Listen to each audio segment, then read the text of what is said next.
Lost but not forgotten. We're back in here. It's Tuesday, and you're just in time for the sports court. I know we've been on a little bit of a hiatus back and forth, but me and Greg are thrilled to be back in here. After what was a little bit of a weird Sunday in the NFL, things kind of get turned upside down. The Texans find a way to finally get another win in the win Yes, column. sir. Cowboys have a tough game against the Chiefs, and college football tonight is the night. They're going to release the standings once again, and there's a whole lot of buzz surrounding, not just your Ohio State, Greg, but Absolutely. what is going to happen with Cincinnati as certain dominoes continue to fall every week in college football. If we may get to a point where that team cannot be denied a spot in the playoffs, but we're definitely going to talk Right. about that. Some bloody blows were thrown in the NBA. One of the Yep, shot heard yep. around the internet, as you might want to say, LeBron James.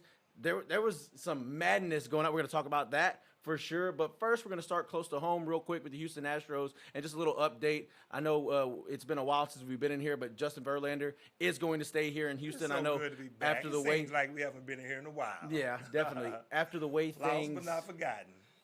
That's right. After Go the ahead. way things went at the end of the season, Justin not being available for the World Series and the Astros not finding a way to beat the Braves, a lot of people thought Justin was on his way out the door. I mean, we heard the rumors, Carlos Correa and Justin Verlander, they're going to Detroit. They're going to reunite with A.J. Hinch and form some sort of, Houston Astros North type of deal. Of there. Right. None of that has come to fruition just yet, although there was a sighting of Correa and Hinch having Okay.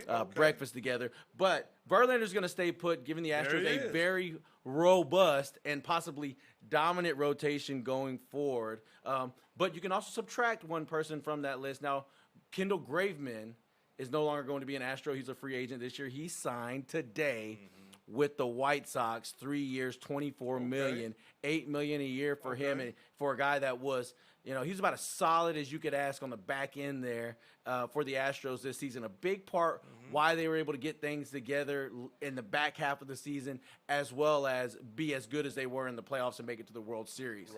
Right. Hey, you know what, Eddie? I like that. Now, don't forget about the guy in Tampa Bay that just signed 12 years for like 200 and something million, right? Wander Yep. Franco. Yes. I mean, so yes, it's definitely some willing and dealing going on in MLB. Once again, good to be back up in here, man. Of course, we have other obligations sometimes. So sometimes if we miss a week or whatever, we're coming right back at it. So Justin Verlander, it's a great move by the Astros. One thing you know about Justin Verlander, 1 year, $25 million. You know he should be fully recovered from that Tommy John surgery. Now, obviously, Justin Verlander, now that's what the Astros lacked, was that top-end pitcher in the playoffs. And, of course, Verlander is that guy. Of course, when he was at Detroit, we thought he was starting to fade out. Then he came to Houston and resurrected himself, and bam, there it was. And then next thing you know, the Tommy John hit. So the way he works in the offseason, I mean, he has a happy life right now, and he's itching to get back and play. And I think it bodes well for Dusty Baker and the Astros. Now, the Astros are bringing back Dusty Baker for one more year as well, and I think that's the right move. I think Dusty has a chance. If they can keep Correa, but even if they can't keep Correa, which I really think that they should do everything in their power to do now, I don't know if obviously Correa wants the big bucks, and I don't know what the Astros are willing to pay in that regard. Obviously, Correa is entertaining other offers, so he's going to take whatever he thinks is best for him, obviously. But even if they have to get somebody, they do a great job of scouting, and even if they have to get someone to replace Correa, the thing about Correa, you have to be able to replace his leadership skills and what he means in the locker room to the Houston Astros. So it's not just his bat. You probably can replace his bat to some degree, even though we're talking about a guy that has multiple playoff appearances, a World Series ring, All-Star appearances. So when he's healthy, he's one of the best hitters in the game. So, but if they do have to lose him, they're going to have to make sure they do their homework and get the right guy in that spot that may not exactly be on his level, but can add some production to it already. If they can keep everyone else to go along with Verlander, I think Dusty Baker has a chance to get that elusive World Series ring, at least one more season at it, one more shot at it. But if they get Correa back, that really bodes well for them. Yeah, I mean, I think you can kiss Correa goodbye. I just don't know how they're going to do it. I think so as well. If they did, Actually, it would at be the end of the day. It would be one of the all-time like underdog free agency plays for them to come out and pull that off. I don't know how they would do it. It would He wants the mean big that bucks. that the camaraderie, the brotherhood, the tie of the guys, the big name guys in that locker room, Altuve, Correa, Gurriel, Bregman, that the tie that those guys have, along with Verlander, it would be something that they would put above, long-term, substantial financial, what's the word I'm looking for? A lot of money, stability, I guess you could say. A lot of these players, they play underpaid for so long.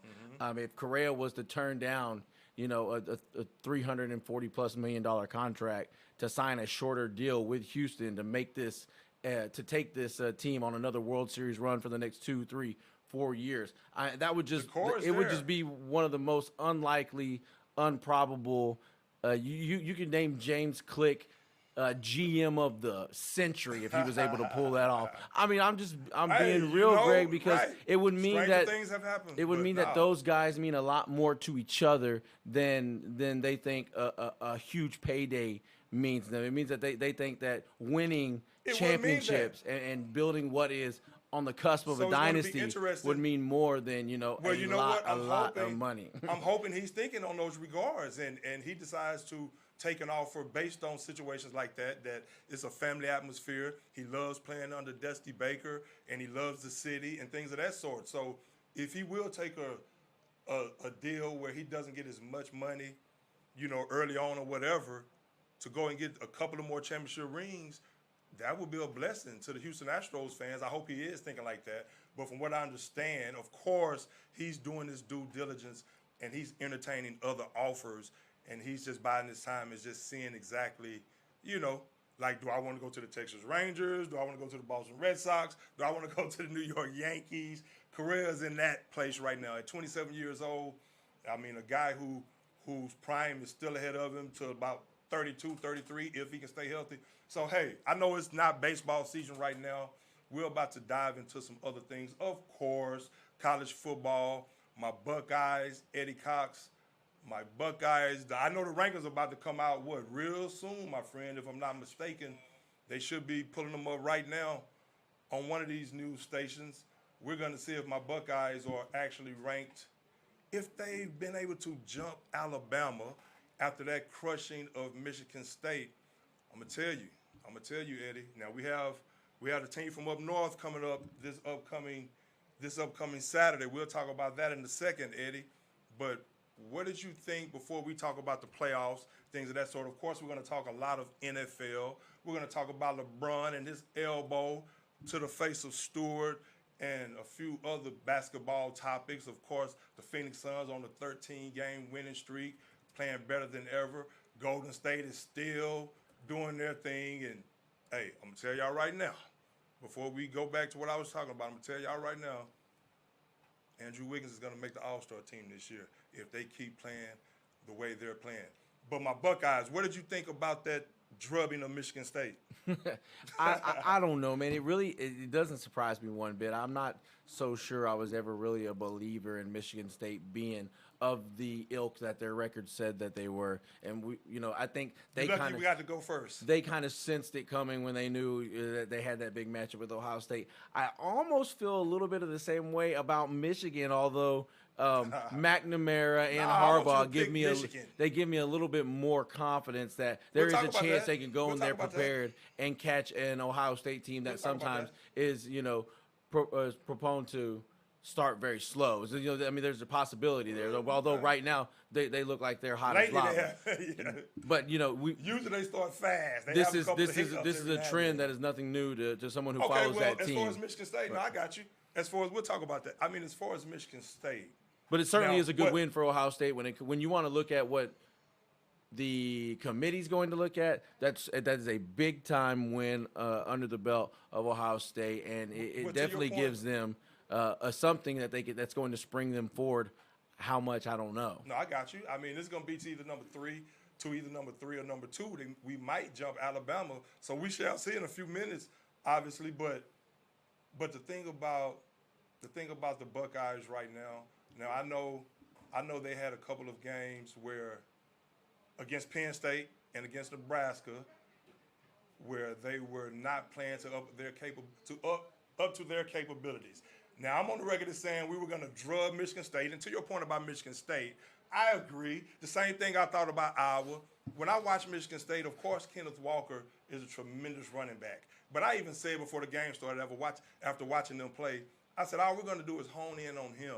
They don't have a passing game. They really don't have any playmakers other than that. I mean, and the defense is the worst defense of secondary in the country. But if you want to rank them right there, cool with me, because that means that you're trying to give us the best shot of getting in there. All we have to do is do what we have to do, and we'll get in there, take advantage of the games that's ahead of us. When we played against Nebraska, my Buckeyes, and Penn State, I didn't like the play calling. I didn't like the physicality. Their heads were not in the game. I mean, they were making a lot of silly penalties and things of that sort. So I started questioning C.J. Stroud again, who I'll tell you right now. You remember after the first game of the season against Minnesota, when I said the first half, he looked like a guy who I was like, I want to see Quinn Ewers get in the game. I think I'm probably the only guy in America who's mentioned Quinn Ewers since he actually went to Ohio State.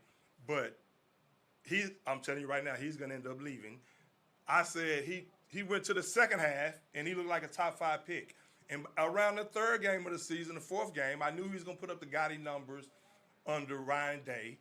I said, he's going to be in the Heisman race this year. That's one of the reasons why that guy's going to be gone, and whoever else might want to leave, because he has that on lock. Not only is he in the Heisman race this year, he's the leading candidate right now after what he's been able to do. Now, I questioned his intangibles a couple of games. I know after that first game, I found out he had a shoulder injury, and I thought he was a bit aloof from what I could see. But I had some friends who told me he's a great young man and things of that sort. So he's shown me to be just that. And his teammates love him. They love playing for him. He's a tremendous talent. And now he's looking like the future first pick in the draft. This guy threw for 6 touchdowns in the first half. He literally could have thrown for 1,000 yards that game. That's how much Ohio State, if Ryan Day just said, okay, I want to do it like this, he literally could have thrown for 1,000 yards if they just, but of course that wasn't going to happen like that.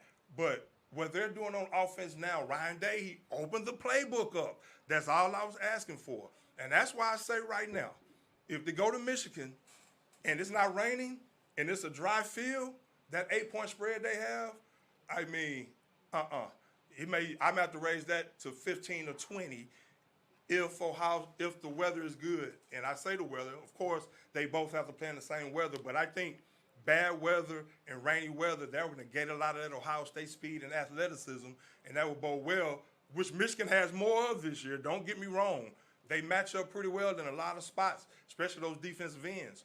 But I just think with Ohio State's athleticism, a messed up field and messed up weather would hurt them more than Michigan, whose game is predicated on keeping it on the ground. They want to keep it on the ground anyway. So that's going to be an interesting game. But I'm going to tell you something about Mel Tucker. Hold up. I'm going to tell you something about Mel Tucker. Go ahead. Hold up. Go ahead. Before we go any further, I might as well let you know the rankings have been released. And Ohio State is not, no, I'm kidding. Ohio State is in the top 4, along with Alabama, along with Georgia, and coming in at number 4 is the Cincinnati Bearcats, which a lot of people may be the Buckeyes? 3? Surprised. They're 3. Okay. A lot of people may be surprised to see that Cincinnati actually did finally make their way up to 4, just based on the way the committee has operated in the past when you're looking at a group of 5 team instead of a power 5. Mm-hmm. Well, I'll tell you this. I think, and I'm glad real quick about Ohio State being 3. That's good. That's what they should be. And like I've always said, they like Alabama. Oh, wait, no. Ohio State is in at 2, Alabama at 3. I'm reading now. I don't have a list here. I have a article here where they just released on ESPN. Check this out. Well, that's interesting. Georgia, of course, number 1. That doesn't surprise me, but it wouldn't surprise me if Bama was still 2, because it's Bama is what I was about to say. And even though they kind of played with Arkansas neck and neck for the most part, the defense didn't look great. It's still Bama. So it wouldn't surprise me. I don't want Ohio State. I don't want them to get nowhere. Okay, well, they're at 2 right now. They're not going to pass Georgia, of course. But I want them going in hungry, feeling disrespected. I don't want them feeling like they've arrived because they're ranked number 2. And I don't think Ryan Day would let them get to that point. And it's looking like C.J. Stroud and Chris Olave. Man, I'm going to tell you something about Mel Tucker real quick. Here's the thing that I don't get a lot of times about some of these teams. Everything now is, I'm going to defer to the second half. When Mel Tucker deferred to the second half, after they won the toss, I said, that's ball game. That's ball game, because what you're going to do, you're going to give the Buckeyes a chance to come out and hit the ground running, put up 7, where you should be wanting to get the ball. Yeah, you can get the ball in the second half, but you'll be down 49. How about that? You can get your ball in the second half, but you'll be down 49. But get the ball, try to take the momentum away from the fans, run the ball downfield, see what you can do. I understand they're thinking when they do it that they hope the defense can make a stop, and then they can get the ball back, and then, of course, in the second half, they got. But a lot of times you have to go out, you have to get that football. And Ohio State got that lead, and it was bye-bye from then on. But that just happens a lot around the league. But as far as Cincinnati should be where they are. They're 4? They're number 4. Okay. And right on the outside looking in. Who is that? Right on the outside looking in is that team up north. Okay. And they Michigan. And they Itchigan. Michigan is itching for a chance to try to swap places with Ohio State. Mm-hmm. So that is going to be a hell of a football game. No, they're having a great year this year, Harbaugh, and I definitely respect their team. Now, granted, I think Ohio State is going to win that game, and I think if they play up to their capabilities and don't beat themselves by turning the ball over, or, of course, if they turn the ball over, Michigan is going to cause those turnovers. But protect the football as much as possible and keep your playbook open. I mean, don't take any mercy on Michigan. Draw whatever you have to draw up to get Olave free, to get Garrett Wilson free, to get Njigba free, and keep being creative as Ryan Day has been the last few games. I noticed they saved Travion Henderson.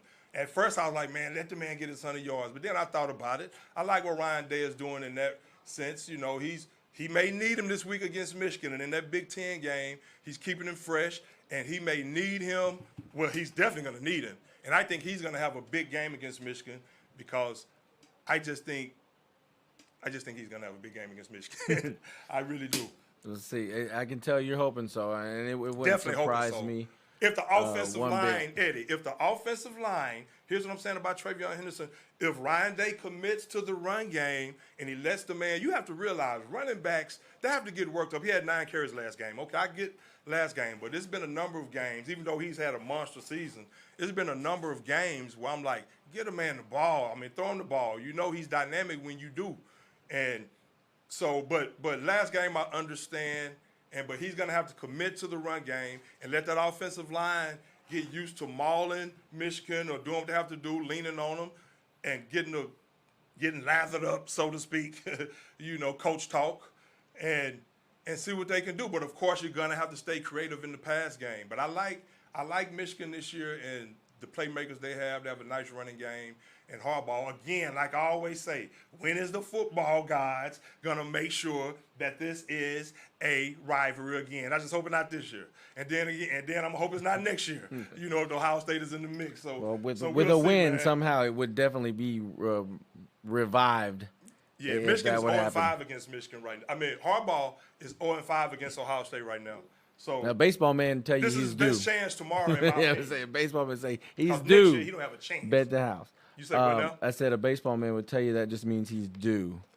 Penn State, Nittany Lions, James Franklin gets a 10-year deal. I see that. I thought, look, I thought he's been good. I didn't think he's been great. So I'm just surprised to see him get such a long extension. Well, yeah. I mean, I think in a lot of people's eyes, he is great. To them, obviously, he is. Of course, it was schools like USC and other schools. I thought he was a bit overrated.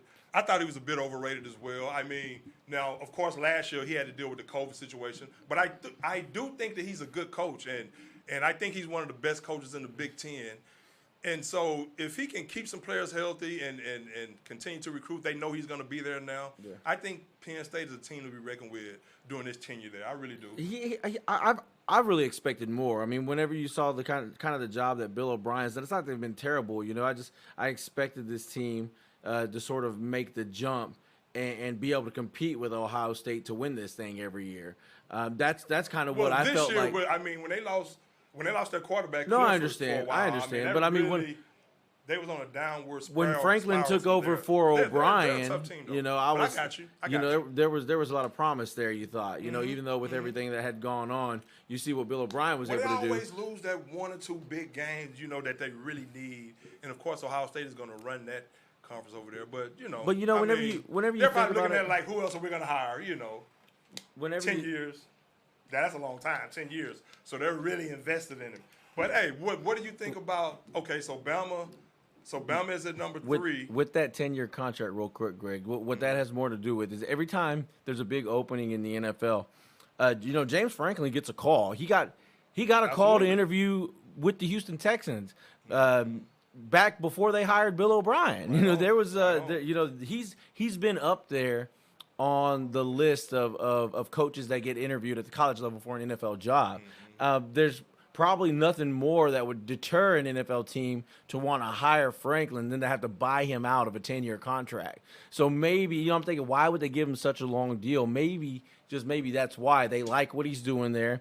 Obviously, they're okay with longevity because I would like to think this isn't just them grasping at straws trying to find somebody to replace Joe Pa, you know, somebody with some longevity and, you know, to start a tradition. You know, you don't make that happen. You know, those guys just kind of show up and never leave, like a stray dog. It ends up becoming part of your family. Right, you know, they just end up there and they never go. Feeding You can't force it by just making, hey, there's a 10-year contract. You're going to be great for 10 years, James Franklin. But I think they want to hold on to him, and they don't want every time, you know, there's some failed franchise up in the pros that's looking for the next coach. They want to make sure they don't come to State College and come knocking on the door over there asking to interview James Franklin. Yeah.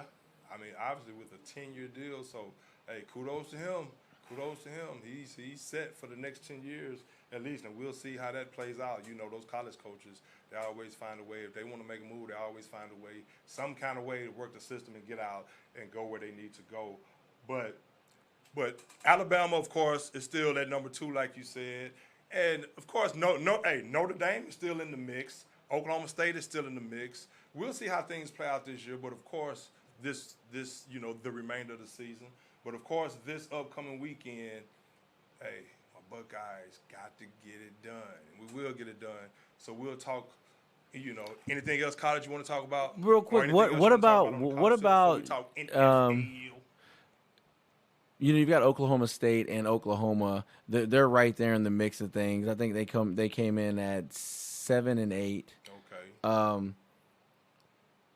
I want to talk about Texas for a little bit because is there any other team as disappointing this year as the University of Texas Longhorns? Yeah. And especially after you make a move, you get the opportunity to go get any guy you want, and you choose Steve Sarkisian. I'm not saying this is Sark's fault by any means, although he does shoulder some of the responsibility.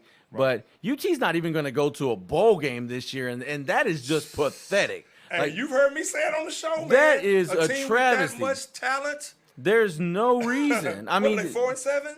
There's no reason that University of Texas should be in some bowl in some capacity throughout the entire college football landscape. No, they can't even find a way to go 500. Right, and since you brought up UT, I thought Sarkisian early on, the way they played a couple of games, I thought maybe he had those guys turned around in the right direction. I mean, the running back was off the chain. It's off the chain. What's his name? Bijan Robinson? Yeah. Straight, probably the best running back in the game, him and Trayvon Henderson and whoever you want to put up there. But I just thought they would, as the season waned on, man, they were losing games they were supposed to win. Obviously, they were faltering in the fourth quarter. I'm like, who is these guys' strength and conditioning coach? Why they keep falling apart in the fourth quarter like this? Obviously, that has something to do with the strength and conditioning. You know, of course, the coaching has a lot to do with it as well. I don't know. When Sarkisian got hired, I wasn't crazy about that hire. I was like, okay, but I thought maybe they jumped on that kind of too soon. Maybe it could have been somebody else out there. Maybe they liked the fact he was under Saban at Alabama. And, of course, they seen him have success at USC and things of that sort. But I wasn't crazy about that hire. I thought maybe Urban Meyer was in the mix for that. I bet they would be what? I bet you right now if Urban Meyer was coaching at UT, say what you will about Urban Meyer, I bet right now they would be 8-2 right now, or 9-1. You know, I'm telling you, man. So I don't know what's up with UT. Do you think Sarkisian is going to last? You think they're going to keep him around for another year? I mean, of course, you wouldn't think they would get rid of him after 1 year. But again, stranger things have happened. I don't know. I mean, I feel like it would make whoever's making the decision, whether it's the board, the booster club, whoever the hell makes the decision, it would make them look really, really bad. So I think even if, or even if they wanted to, I think they're gonna at least give him one more season. Yeah. I mean, it's just on the off chance that they could sit back at the end of that year and be like, "Well, see, we were on to something. He just needed a year to settle in. They don't want to pay him to not do anything." Well. Yeah, exactly. So definitely, I can see that happening. Now he's definitely gonna have to turn those. Now we'll see what they do in recruiting, but I'm very surprised at their record this past season. I was very disappointed because I thought they showed some promise. Early on in the season. Then when they just started those games again, losing those games late, it's like, man, what is really going on with UT? What is really going on? But of course, college football, Oregon, they lost. Get them out of here. I mean, I like watching Kayvon Thibodeau. I mean, I guess he's the number one pick. I mean, of course, he can come off the edge and he can do some things. I mean, you've got some guys that are flying up into those kind of talks. Like who? Matt Corral. Okay. Ole Miss. You give Lane Kiffin a lot of credit. I like what Lane Kiffin has done. I'll be honest. And he can recruit. We kind of thought it was more of bring Lane in to try to get the kids excited, see if we can turn the recruitment up a little bit. Right. But we're not sure what's going to happen out on the field, if he's going to be able to win or not, or if he's going to go rogue. I always thought he was a good coach. I mean, he's definitely had the capabilities, but there's one thing about old Joey Freshwater is that he's known to go rogue. A great offensive mind. Well, he's known to go rogue out in the bars. He's known to go rogue in the NFL, and he certainly has done it at the collegiate level. It's just one of those deals where we all know he's a great coach and he's highly popular, but he's always that one mistake away from where you got to sit him down and be like, look, we're gonna have to let you go after this, Lane. It's always been that way everywhere he's been. His track record. Coral's one of those guys, kind of like Pickett, where Pickett was the first one to come up. Coral. Coral. Pickett was the first guy out of Pitt, and then now Coral. He's shooting up draft boards right now. Okay. 24/7 Sports has him projected to go top 5 right now. Really? Matt Corral. In a quarterback needy draft, and then once these guys get out of the pads and get into really jumps off the page for me, though. No, but that's where ones that may be a little more pedestrian by those standards all of a sudden start to look good to you. Like when you're looking for something. He has a winner type attitude. He definitely has a winner type attitude. And then you're working with Kiffin, a guy who, that's a guy who whose offense translates, from the collegiate to the NFL level back and forth. So you know that he can come in, and if he's got a grasp of Kiffin's offense, he's certainly going to be able to grasp whatever the hell they're running wherever they take him. Right. Now, what about the guy from Pittsburgh? You were saying Pickett. Well, he's kind of the first one when we first started talking about next year's draft, and there's no quarterbacks. There's always going to be some to emerge late in the year. Pickett was the first one to sort of emerge as like, hey, this guy has possibly first-round talent. Maybe you're going to see him start to jump up draft boards, and particularly once they get to the combine and stuff like that, you see it all the time. Nobody was talking about Blake Bortles back in the day. Then he was slinging the rock around 65 miles an hour sideline to sideline, and next thing you know, he's the number one pick. Well, or number 2, Look at Jamarcus Russell. Right. I mean, Jamarcus Russell, and I thought he had some talent at LSU. Of course, he couldn't keep his weight down. He didn't have that work ethic. But he could probably throw the ball 100 yards. Right. I mean, he had that kind of arm, but really got to the combine and really, really wowed those guys and wooed everybody, man. But sometimes that just happens. These guys go to these combines, and they're combine players. If I was a scout, I would like to look at the film and show me who can make plays. Yes, speed kills. I definitely want speed on the field, but I want some players. Show me the film who can play. I mean, you look at Emmitt Smith back with the Cowboys back in the day. Nobody thought he had that breakaway speed, but Emmitt was a dog. He could play. I mean, so show me the film who can play, and of course, if they're fast, that helps. But if somebody's just fast at the combine, but they're not showing me nothing on film, I've seen way too many of those guys, and they fizzle out.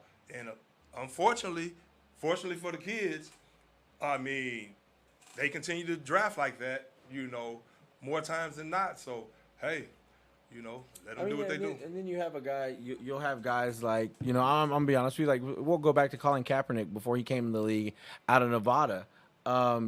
He's a guy that you thought, you see the talent there, but I don't know if he's. I saw him in college. I don't know if he's capable of winning in today's NFL. I don't know if he's just going to go in there. He looks really, really raw, but come to find out, the kid didn't need very long to take a team that was maybe Super Bowl ready, all the way to the brink of it and then to it. So. That's why That's why teams look for these guys. That's why Trey Lance went number 3 overall to the San Francisco 49ers. That's why you'll see guys go like that. So it wouldn't surprise me one bit. That's going to happen. It's definitely people are going to get antsy. They're going to see something that they like. Absolutely. It's like Greg when he's prowling the bar looking for a girl. He's going to find something with something that he's going to find someone with something that he likes. He said, "There's one thing I like about it." That's what Greg said. If there's one thing I like about it, hey, I can work with that. Speaking of the bar, Eddie, talking about the Cowboys, the last time I was at the bar a few weeks ago when they played Denver, and I'm like, of course, I'm saying this leading up into the game just recently right here. We just lost against the Chiefs. But I'm like, okay, because usually I'm like, after they kept getting like 30-0, then the second half came, I'm sitting there buying shots of Patron and all this and that. After a minute, I'm like, hold up, bartender, close my tab. Man, it's the worst buzz in the world right here. They getting drugged today. I could have been at home being healthy or something, chilling like I usually do on Sunday, eating vegetables, doing push-ups and sit-ups or something, drinking a smoothie or something, being healthy, man. Turn my tab off, bro. I'm good. But so 30-0, and then of course you saw what they did against Denver. So, but watch the game against the Chiefs at the crib. And what do you think about the Cowboys? And I'll tell you what I think, of course, about them.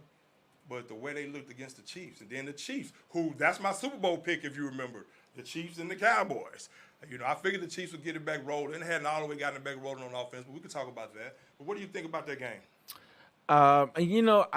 I'm going to be honest. I think the Chiefs got a little bit lucky. I think they got a little bit lucky that they caught the Cowboys for whatever reason on a night that Dak Prescott wasn't Dak Prescott. I mean, he was as inaccurate as he's been all season long. I mean, you could easily say he had his most inaccurate game. Right. The entire offense, you heard multiple times during the broadcast, the timing of the offense was just completely off. Yeah. Those jet sweeps were ending up bobbled by whoever was running them, whether it was Wilson or Lamb early on. They weren't able to get a handle on it. Dak was a little bit off. Things just weren't going. And when the show said we're going to block on the damn screen, why they keep calling that play? He just stands there. I'm like, this dude don't block. He does not block. And they keep throwing that screen to the receiver or that pick or whatever. I mean, it's something they do where Schultz is supposed to. He just stands there, man. The guy just goes right around him and makes the tackle. That's happened like 3 or 4 times. It's like, why do they keep calling that play? And why do they keep calling that play with Schultz out there? Because obviously he does not want to block. I mean, it's like, man, it's mind-boggling some of the things McCarthy does, some of his time management and things of that sort. I don't like the energy the Cowboys came out with against Kansas City. I'm not going to lie, Eddie. I was disappointed. Now, even though they were playing with a lot of players out, important players, Tyron Smith, who you never can really count on, but when he's playing, he's still a Hall of Famer over there at that left tackle. The loss to CeeDee Lamb was huge. CeeDee Lamb in the second half, Amari Cooper, that loss was huge. And, of course, you don't have Randy Gregory rushing the passer. You don't have DeMarcus Lawrence yet, who hasn't played all year, but he's your bookend at that other defensive end right there. Michael Parsons was a beast. Like I tried to tell y'all before the draft, take him if he's on the board, period. I don't give a damn what cornerback is out there if it's not Dion, But, so he's a beast. But I don't like the energy my Cowboys came out with, man. And Dak came out. He was inconsistent. The offensive line played scared. They played timid, and of course, the Chiefs were playing. They've won 4 in a row now. Spagnuolo has those guys playing some defense right now, and they usually come on at the end of the year like that. But they're starting to gel. Chris Jones picked up Ingram to come over there, and they're fast. And what I'm noticing is they're real fast, and when they want to play, they can play. And the Cowboys seemed like the moment was just too big for them. Yeah, and that was kind of concerning to me. On offense, I thought and they have to stick with the run game too. I thought the defense played really well, and you kind of they did. You kind of took my thunder there because 16 rush attempts isn't going to get it done. Between Ezekiel Elliott and Tony Pollard, Ezekiel Elliott 9 for 32 on the ground, man. And it would almost had the feel of a game where Kellen Moore and Mike McCarthy didn't figure out that the Chiefs were never going to run away from them. Right. It's like they continued to try to force an out of sync Dak Prescott to be the Prescott he had been all year long. When they realized that wasn't going to happen, they should have leaned heavily. Two tight ends leaned heavily on Ezekiel Elliott and Tony Pollard and turned it into a fist fight of a football game. But they felt like the Chiefs were going to run away from them. They really, in my mind, Mike McCarthy underestimated Dan Quinn and his defense, and they ended up trying to play the same game, and that played right into the hands of the Chiefs. It did. Let's just face this real quick. Let me say this real quick about the Chiefs. Although they are on a nice little winning streak, that winning streak consists of beating the Giants without Saquon Barkley, beating the Packers without Aaron Rodgers, beating the Raiders without John Gruden, and then beating the Cowboys without their starting left tackle with no DeMarcus Lawrence, with no Amari Cooper, exactly, well, and a half without CD Lamb. I think that was crucial in that game. I really do.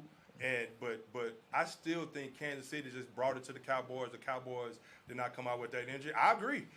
You have to lean on the run game right there, and they tried to play Kansas City's game. Now, the optics of it, after it was said and done, because the defense, every time the defense got a turnover or made a stop or whatever, the Cowboys' offense, the much ballyhooed offense, the number 1 offense in the league, could not do nothing, even though, again, you didn't have Lamb in the second half and you didn't have Cooper. Now, that's big right there. Noah Brown. Now, and of course, these guys dropping passes, him and Cedric Wilson, very important passes. I know you can't catch every pass. But come on. You got to make those catches right there. Noah Brown, he's a former Ohio State Buckeye. Now, when he played at Ohio State, I guess he was pretty good. He was more of a blocker, and I'm really surprised now. He plays special teams and things like that, and I'm happy for him. Don't get me wrong. But I've been surprised that he's been sticking with the Cowboys and getting time like that. Maybe he's doing some stuff in practice, and they like him enough. Obviously, Jerry Jones like him enough to keep him around. But he has to make those catches, and they were just in a situation but they have to bring the energy. The offensive line just did not show up. They played scared. They played timid. And I know Tyron Smith wasn't there, but they still have to bring it. And the defense, the optics of the game didn't look as bad when you look at the score at the end of the game, 19-9, and then you say, okay, well, maybe yada, yada, yada, yada, yada, yada. But still, the offensive line is the key, and they're going to have to play some smash-mouth football and use the running game against that Kansas City defense. You can't let Chris Jones just run amok like that and just keep coming after the quarterback at will. You have to make him sit his ass down, and you have to go at him in the run game and lean on him. And that's what you have to do. And you can't go back and forth with Mahomes like that. You could build off of that with the run game, but of course you have to have your weapons on the outside too, because these guys could not beat one-on-one coverage. They were locking them down. Those DBs for the Chiefs were locking them down. It's almost like they were in their clothes, So, but hey, we'll see what happens on Thanksgiving. That's the good thing about that game with the Cowboys. We have a game in a few days, in a couple of days. Thanksgiving. Happy Thanksgiving, everyone out there who celebrate Thanksgiving. Happy Thanksgiving. And we'll know in a couple of days when we play the Raiders. The Raiders on a 4-game losing streak. I think a 3 or 4-game losing streak. They're going to be chomping at the bit for a win. Derek Carr and those guys. And so the Cowboys are going to have to bring it. It's on a short week. I don't know if CeeDee Lamb, they're saying he's going to play. Of course, if they would have won that last game, they probably would have set him out. Now they're like, how many fingers I got up? 1, 2, 3. He's good. He's good to go. Yeah, we'll see. Because Amara's not playing. I hope so, but that's still going to be tough for him to get back. Whatever they say, it's going to be tough for him. It's tough to get back from concussion protocol. That's what I'm saying. In that shorter period of time. See how the NFL thinking. And of course, real quick before we move on the Kansas City Chiefs side, Everybody knows, Travis Kelce. Oh, you need to get him on your fantasy team. This guy, he's unbelievable. When he plays your team, if you're not a fan of the How's your Chiefs, fantasy he going this year, usually bro? not to get bad, off topic not too bad. I much. mean, That's this good. year is really I haven't asked you about competitive. that in a while. Okay. Okay. When Travis Kelce's playing against your team, generally he's doing a lot of damage. I mean, it's a almost an inevitable thing. When he's on the field, he's going to do damage. Just to tell you how good he's been, he passed. He's now number 5th all time in receiving yards for tight ends in the league. Fastest one to ever get to 8,000. And now, just to tell you how good, just to tell you how good he is. Think about it. At 5th, he has now passed Rob Gronkowski for all-time receiving yards. Think about how long Rob's been doing this. I know we know how great Kelce is, but I don't think enough gets talked about how at the end of his career, when he does decide to hang him up, he's going to be called or going to be labeled as the best to ever do it. Oh, better than Gonzalez. I agree. Especially Mahomes stays healthy. Yeah, but better than Winslow. The best to ever do it is going to be Travis Kelce.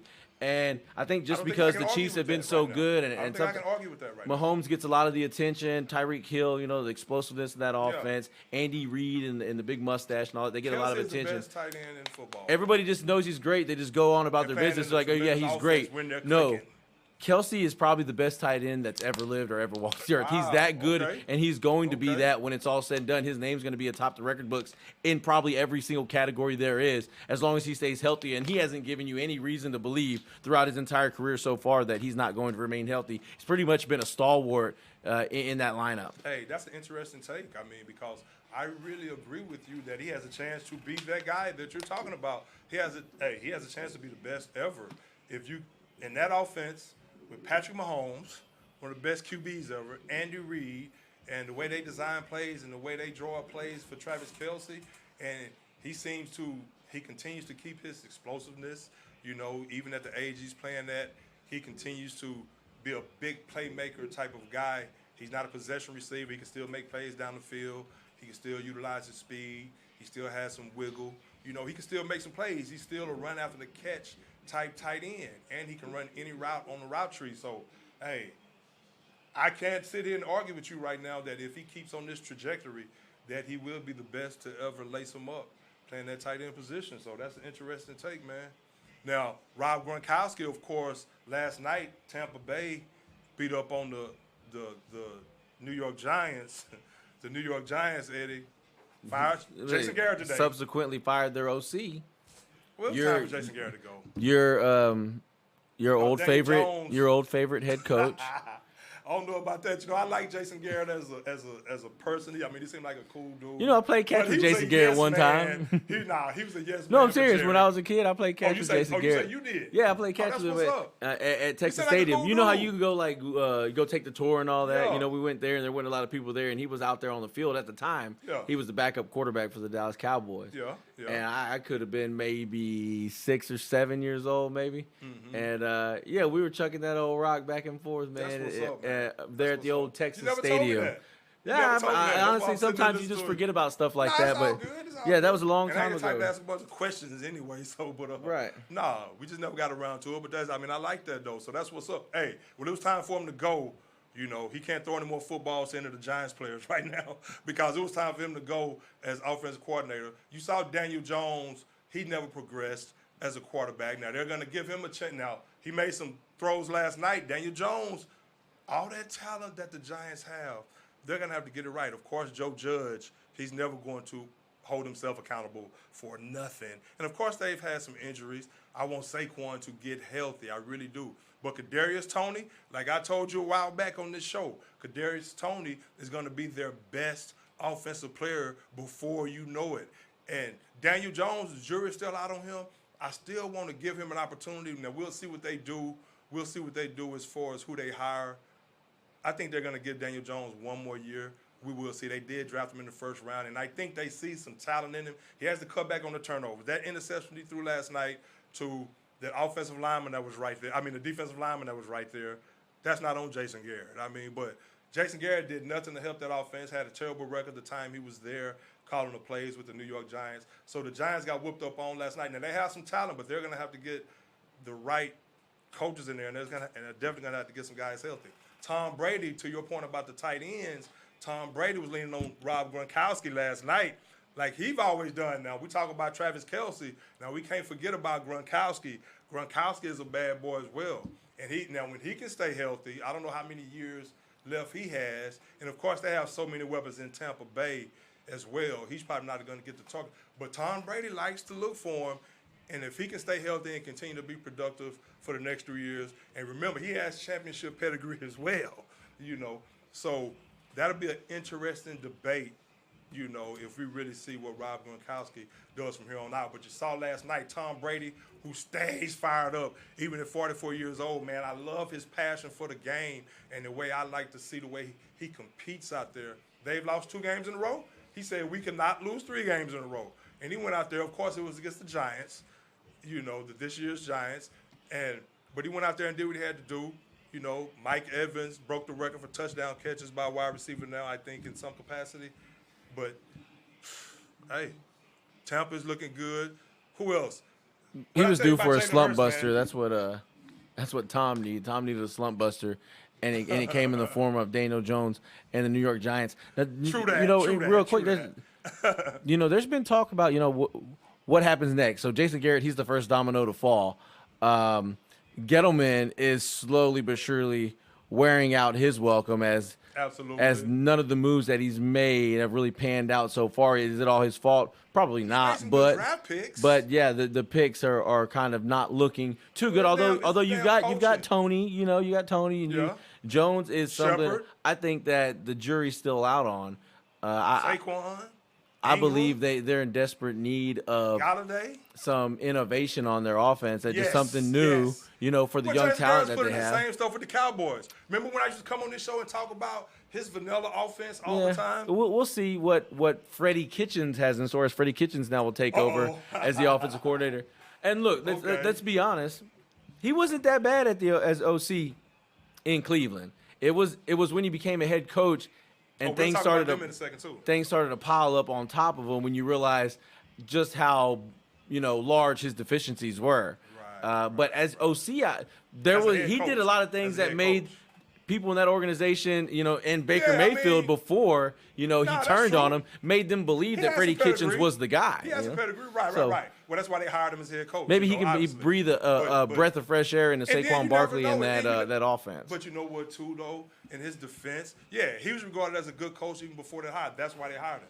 Absolutely. Now, and I chuckle because, too, now you can see, and he's made some decisions as well in the past that hasn't been, up to par as well. But obviously, he has a football mind, and if he gets in the right situation again, maybe he'll learn from that experience that he had with the Cleveland Browns as a head coach, and he get another opportunity. Maybe he'll prove himself even good as a head coach next time. But as far as him calling plays, okay. So we shall see in that regard with the Giants. But I'm telling you right now, Jalen Hurts is looking good with the Eagles. And the Eagles, let's just stay in that division for another second before we move on.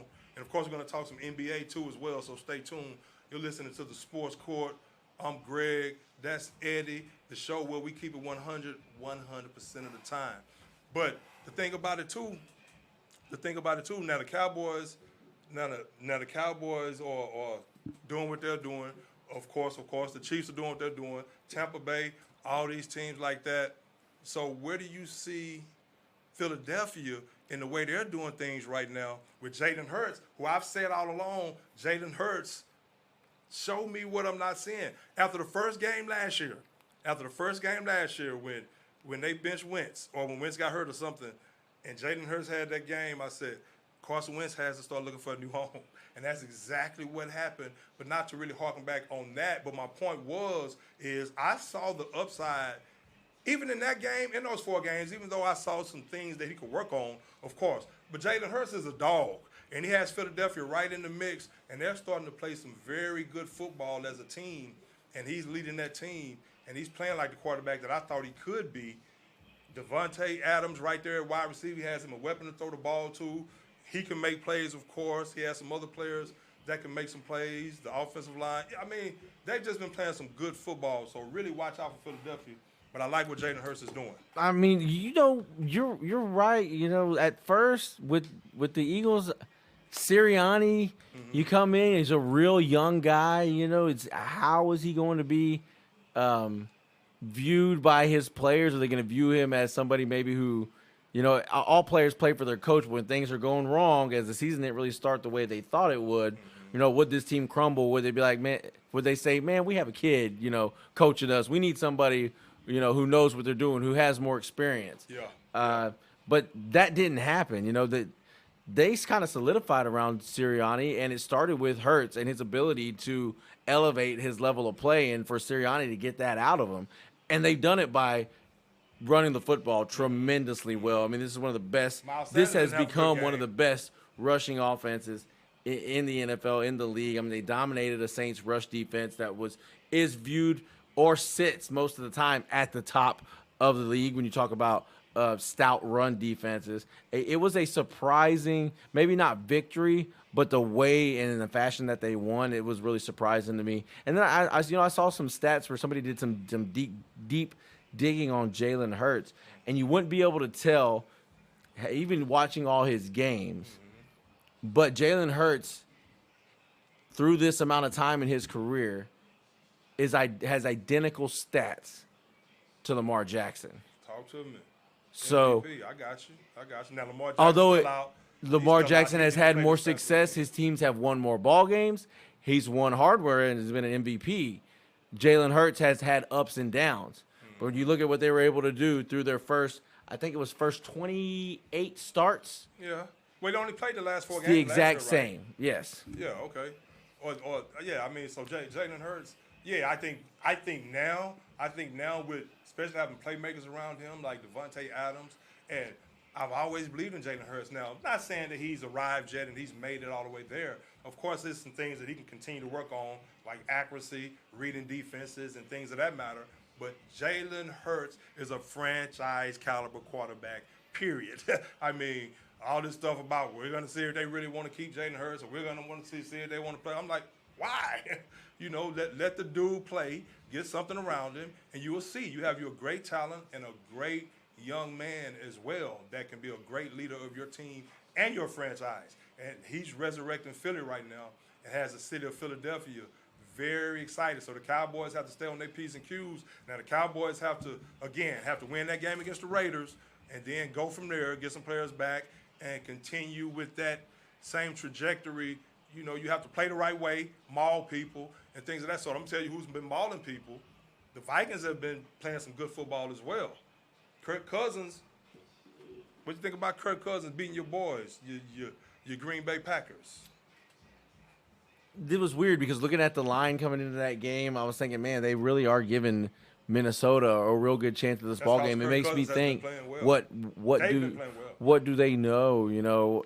What's going on? Well, you look at the Packers; they're banged up. Mm-hmm. I mean, no Aaron Jones, Aaron Rodgers, not 100% clearly. True. They're banged up, but that gave Minnesota an opportunity to do some things, and they've been tremendous in throwing the football at certain times throughout the season, and it was on display on Sunday. Jefferson, I keep wanting to say Van Jefferson, but Justin Jefferson, man, this kid is phenomenal, Eddie, he's one of the best wide receivers in the game right now. So Minnesota is a team to and he exploded on the scene last year, and a lot of times you'll see these guys, they'll emerge in a game, have a couple touchdowns, and then they subsequently retract themselves back away. You don't hear things from young receivers. This happens a lot in the league. You hear about how difficult it is for young receivers to come into the league and dominate. Right. Very rarely do you have somebody come in like Jamar Chase. Typically it's a lot more. Is coming on right now. You see a lot more of Jalen Waddle, Henry Ruggs, types of things aside from off the field. Yeah. It's difficult. Yeah. And that's why that was impressive. Right. Well, you know what? I mean, the way they're doing things these days with all the passing and all this and that. I know you picked Green Bay to play Buffalo, so we're going to talk about that as well. Both of them are coming off a loss. Yeah, right. Like I was saying about Jefferson, it's impressive that he burst onto the scene, and now he's continued that throughout that season and into this season. Well, that's where I was going to go. I say the Vikings, and then you look at Dalvin Cook, what they can bring in the running game as well. So the Vikings have been very impressive. As of late. That's why I had to mention that. I had to give Kirk Cousins his credit. He's been playing very well right now. And the Vikings, who always have a defense that play tough and play fast, they've been looking very formidable lately. And again, Dalvin Cook is something to be reckoned with, along with Justin Jefferson coming in his second season. And those guys from LSU just come in, man. They come from Brady, what he was doing with those guys, and those guys come in ready to play some ball. Justin Jefferson, again, is one of the top 2 or 3 receivers in football right now. So you add Adam Thielen along with that, come on, man. I mean, that's the team to be reckoned with right there. Now, the Texans were able to get that victory over the Titans. What's your take on that? Another similar situation where the Titans are not 100%, without Derrick Henry, some pieces on their defense, some pieces on the offensive line. 100%. But it's one of those things where the weather sort of leveled the playing field for these guys. Had Derrick Henry been out there in that type of weather, the Texans don't stand a chance. Like I was talking about Michigan, Ohio State. But the fact that they were able to force a ton of turnovers, they being the Texans. They did. I was surprised at the Texans. Set the offense up with some tremendously short fields that they were able to capitalize on to the tune of a couple touchdowns by Tyrod Taylor. Right.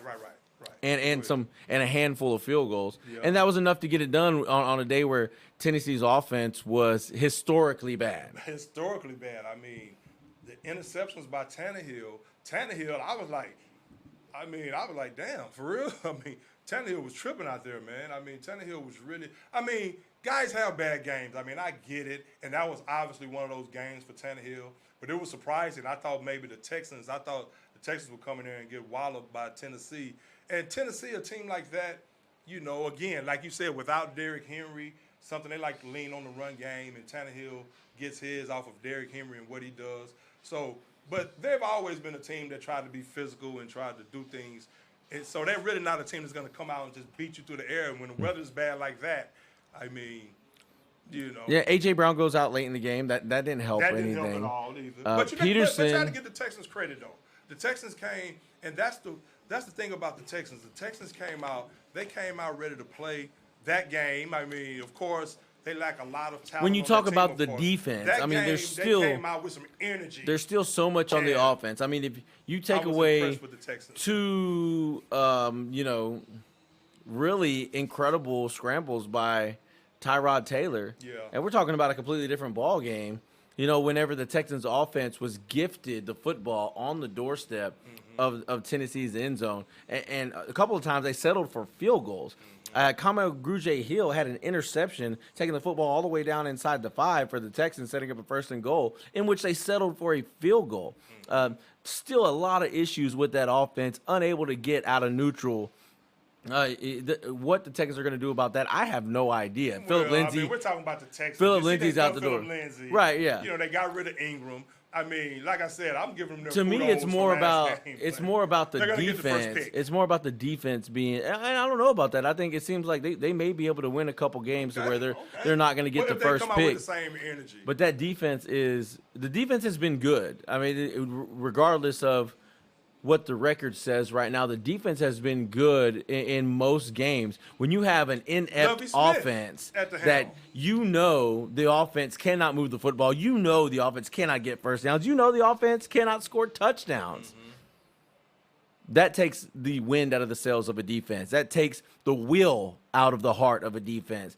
A defense like this, where in Lovie Smith's defense, you create pressure up front with the guys that you have, the 4 down linemen that you have. You put players in position to get into throwing lanes, and you hope that whenever quarterbacks make mistakes, you can get the football up in the air and into the hands of one of the guys in the secondary or one of the linebackers, and they've been really good at doing that. The Texans are in the top 5 in the league in turnovers, and usually that is indicative of being somewhere in the playoff race somewhere, if you're able to force that many turnovers. But the offense has been so bad. They haven't been able to score a touchdown on the road until against Tennessee this past week, and I don't even know how long.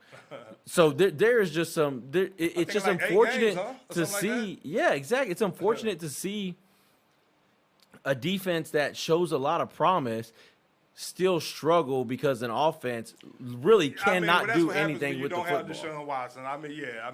We all knew that this was going to come. I mean, the rookie quarterback, I think he could be he's an NFL quarterback. Now whether or not I really want to see them with the right system around them and things of that sort, unless they can get a big-time quarterback again. Nothing jumps off the page coming out of college right now, but of course they're going to hype someone up. We'll see. But he's not as bad as I think a lot of people say he is. To your point, the defense always Lovey always has those guys hustling and playing with some energy. And you're right, the offense a lot of times do not pick them up in that regard, but it's not surprising whatsoever with the Texans. I mean, they haven't been able to run the football whatsoever. I mean, I think the leading running back, averages 2 yards a carry, if I'm not mistaken. It's putrid, as you like to Absolutely. say. It's just unacceptable for a team that sold the fan base that they were bringing in this new offensive line coach in Devlin, and they were bringing in all these guys, or they fired Devlin and brought in their guy, and all these running backs that everybody knew was over the hill. Mark Ingram, of course, he still got some tread on the tire. He went to New Orleans and resurrected his but career. you look at Burkhead, Lindsey, Johnson, all these guys. They're the geriatrics when it comes to running backs. I've said that about David Johnson for the longest. It's like, okay, I mean, but you say if this is what you're going to do, then at least let's see if you can at least have some success. They've had none. The Texans sabotage themselves, and none whatsoever. And they sabotage themselves, and that's what it is, man. I mean, they just that's how they operate from an organizational standpoint. You know what I'm saying? That's how they operate, and it's not surprising that the Texans are doing this right now as far as how bad they are. Now, David Culley is somebody who I respect, but I don't think he's going to be the head coach next season. I don't know. I really don't. I really don't think he's going to be the head coach next season. He's done some things, some decisions with the clock, timeouts, trying to save, a minuscule amount of yards when you're up against your own goal line. Just being oblivious to things that a kid who plays Madden, would know what to do in those situations. And it's not a good look for a guy who's never been a coordinator before. It's not a good look for an organization who's going through the type of turmoil that they're going through. Maybe they wanted a guy just to get him through this season, with the way things were going with Deshaun Watson. But if they're not planning on winning next year, I could see them keeping him around next year if they want to continue to make questionable decisions and not face any backlash or any type of insurrection from, in-house from their coaching staff. Hey, that's why you bring in a good old boy like Culley, because they know that he's just going to be happy to be along for the ride. I know that's your team, and you know what I'm saying? I know, so I really like to get your take on them because it's really interesting. You know my take on the Texans. Of course, I'm a Cowboys fan, but my take on the Texans is the way they do business and the way they operate. Now, of course, the Deshaun Watson situation is a whole nother story, but we can go all the way back to, of course, DeAndre Hopkins and yada, yada, yada, yada, yada, yada. So to see them in this position, of course, I agree. David Culley is just a puppet right now, and they're going to try to find him a big-time head coach next season. But I really want to see where the Texans go from here. They won that game this past weekend. I want to see if they build off of it and see what happens. Tyrod Taylor has not looked anything like the Tyrod Taylor that you saw in week 1 and week 2. Yeah. And that kind of gave Texans fans a little bit of hope that, maybe the Texans could be more competitive in some of these games than they have been since he had gone down. And then he comes back and he hasn't really looked good. He looked more like Tyrod last week, but the conditions made it really difficult for him to be able to throw the football, or for you to get any semblance of what it's going to look like when he does throw the football, like you did early on in the game 1 against the Jaguars and against the Browns in the first half of that game, where Tyrod Taylor was using his mobility and his his capable arm that still is really one of the stronger arms to throw the ball down the field and to make big plays. When an offense is making big plays, they're going to score points. Right. So far, the Texans have not been able to even string together a couple of first downs, so I don't know how they're going to expect to score any points. But if Well, you they're can gonna start get a top getting 2 pick. Tyrod taking shots again, I got you. I think you that wearing your there's. Texans jersey, man. So I mean your Texas uniform. I like the passion. Well, I with the gotta wear all my gear, I man. like the But passion with the Texans. Hey, so we'll see, man. I like the victory. it's just at some point this you got to past realize that weekend. you got to do something different on offense, and it may mean I agree bringing with in you. a new offensive coordinator, or Right. it may mean Or bringing maybe in an the new head offensive coach. offensive minded head coach. Absolutely. Okay. So I like to hear your perspective on the Texans, man. You really get fired up about the Texans, and I like that, Eddie, because that's the same thing I do about the Cowboys. So, hey, hey, man, Baker Mayfield. What do you think about his comments to the fans? The fans supposedly booing him or whatever. And now, of course, he's dealt with some injuries. Now, I've been on record saying that I thought Baker Mayfield could be pretty good, but now I don't know so much in Cleveland, Eddie. Well, are you surprised? Really? I mean, this is.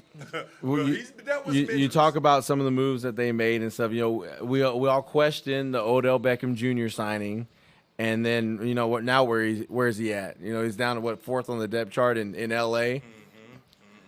Is he?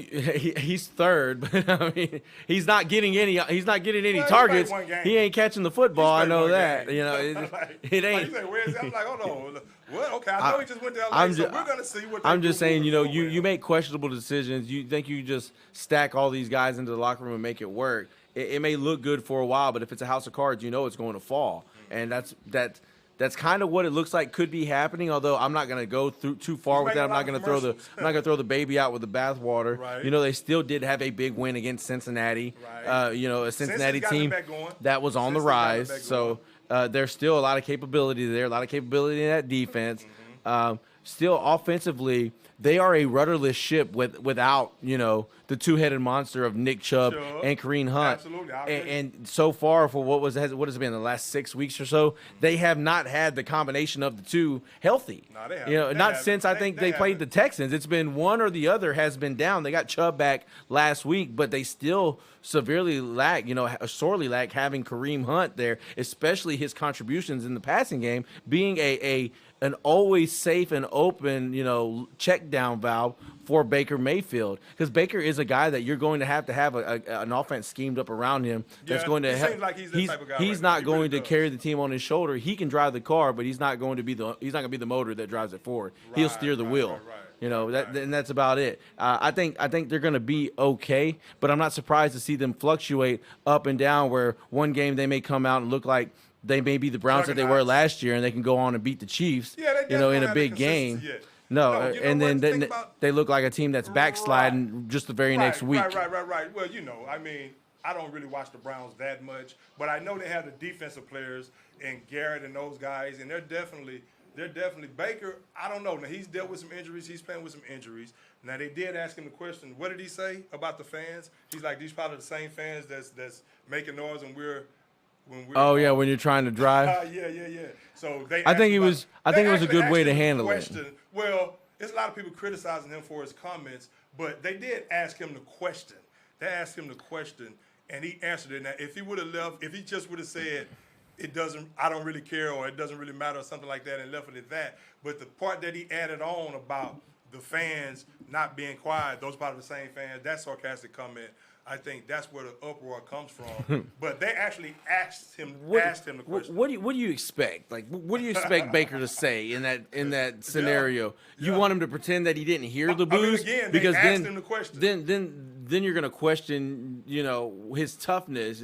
He is not gonna admit to hearing the booze. To me, I think he made a funny joke out of it. If you ask me, he made light of something that could have, set him off or would have set. Right. Other He had players it right. off in the past. He had it right. You just make a joke I mean, about it maybe he and would've move kept on. that- You're gonna. I mean, he What are had you to gonna know say? the It bothered repercussions you? of You're gonna saying say, that last yeah. part. I think he did. I think everything Baker Mayfield says is actually calculated. So I think he knew when he made that comment that he would get the backlash that he's gotten from it. The thing about Baker, what I've realized is, I don't think Baker give a damn. I really don't think Baker cares, and that may be a problem for Baker moving forward. I don't know, but I know what they need to lean heavily on the run game. He has to get healthy, and then I want to see if you. I want to assess Baker Mayfield like that. I'm not ready to throw him to the dogs just yet, but I don't think he's that. He's definitely hasn't shown to be that number one pick. Like when they drafted him with the number one pick, he definitely hasn't shown to be maybe that he was that guy. But again, I still want to, with the team that's around him, I still want to hold out hope on Baker Mayfield when he's healthy and really see what he can do with the Browns. I really do. He's shown enough to me to where, I mean, you're not going to get rid of the guy, obviously. Yeah, and he wants a big contract. And I do believe that he's, just like in some of the situations we've talked about recently, just like we were talking about now, he's shown a matureness and a level-headedness that he may not have had when he was in college that I think is a good thing for a quarterback, especially a quarterback in Cleveland, where – fans are going to be quick to, they like have battered wife syndrome, so to speak. They're quick to think the Browns are going back. And I mean, not to make light of a serious thing, but they feel like at any moment the Browns could turn around and start. I was seeing your point right there. Turn around and start losing again out of nowhere, and I don't think that's going to happen. They have too many good players in key places, and they've got a smart analytics department helping their front office make decisions over there. I agree. So I think they're gonna be just fine. And Baker, like you said, in Cleveland, you kind of got to have a guy that's got some thick skin, and that's one thing Baker Mayfield does have. He does have thick skin. He does. And when he plays well, and you've got a good plan, he looks good. And, without a doubt. But you also have to have a competitive edge if you're going to be a quarterback in an underdog town. He's always had that kind of competitive like mindset, and so he just has to learn how to harness it, I think, and he has to again get his players around him. And I really want to see a healthy Baker Mayfield for a full season one more time with the Cleveland Browns constructed the way they are with that talent, a healthy season all the way around. And I really want to see what Baker Mayfield can really do. This season has been kind of discombobulated up to this point with the injuries and things of that sort. But I mean, I hate the fact Chase Young, speaking of injury, I hate the fact that Chase Young is actually out with that torn ACL. I really hate that for Chase Young. Of course, Lamar Jackson's still out, Eddie. Excuse me. Russell Wilson. What you think about Mac Jones real quick, man, before we talk some NBA? What you think about Mac Jones? For the guy that was taken as, the fifth quarterback in the draft this year, with all the hype that was made of the dual threat guys and the guys who may or may not look like other NFL superstars, i.e. Zach Wilson, the next Patrick Mahomes, yada, yada, whatever that was. Here's a guy who you knew what he did well, and that was what he had between his ears and his ability to process information. You hear stories about how he knew Alabama's offense so well that he taught it to coaches. Yeah. And then you see somebody like Bill Belichick go and get this guy and bring him in and immediately, unseat the incumbent there in Cam Newton, get him out of town and go straight to battle with this guy. Him and Josh McDaniels, just like Belichick has done in the past with other rookies, just like they did with Jimmy Garoppolo. And here it is now. He's operating that offense in a way that they still don't have, a tremendous amount of talent out on the edges.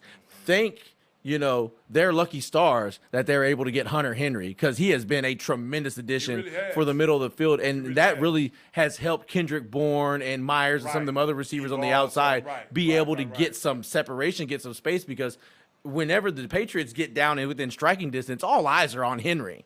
And then they've done really well. Damian Harris has come on late. He played well whenever he's healthy. And then the backs, Stevenson, Bolden, the guys in behind them have also played really well. They're playing like a well-balanced offense. But I say all that to say this, Mac Jones and his capability to do that doesn't surprise me one bit. Because that's what you thought that he was, or that's what we all thought he was going to be, that kind of guy.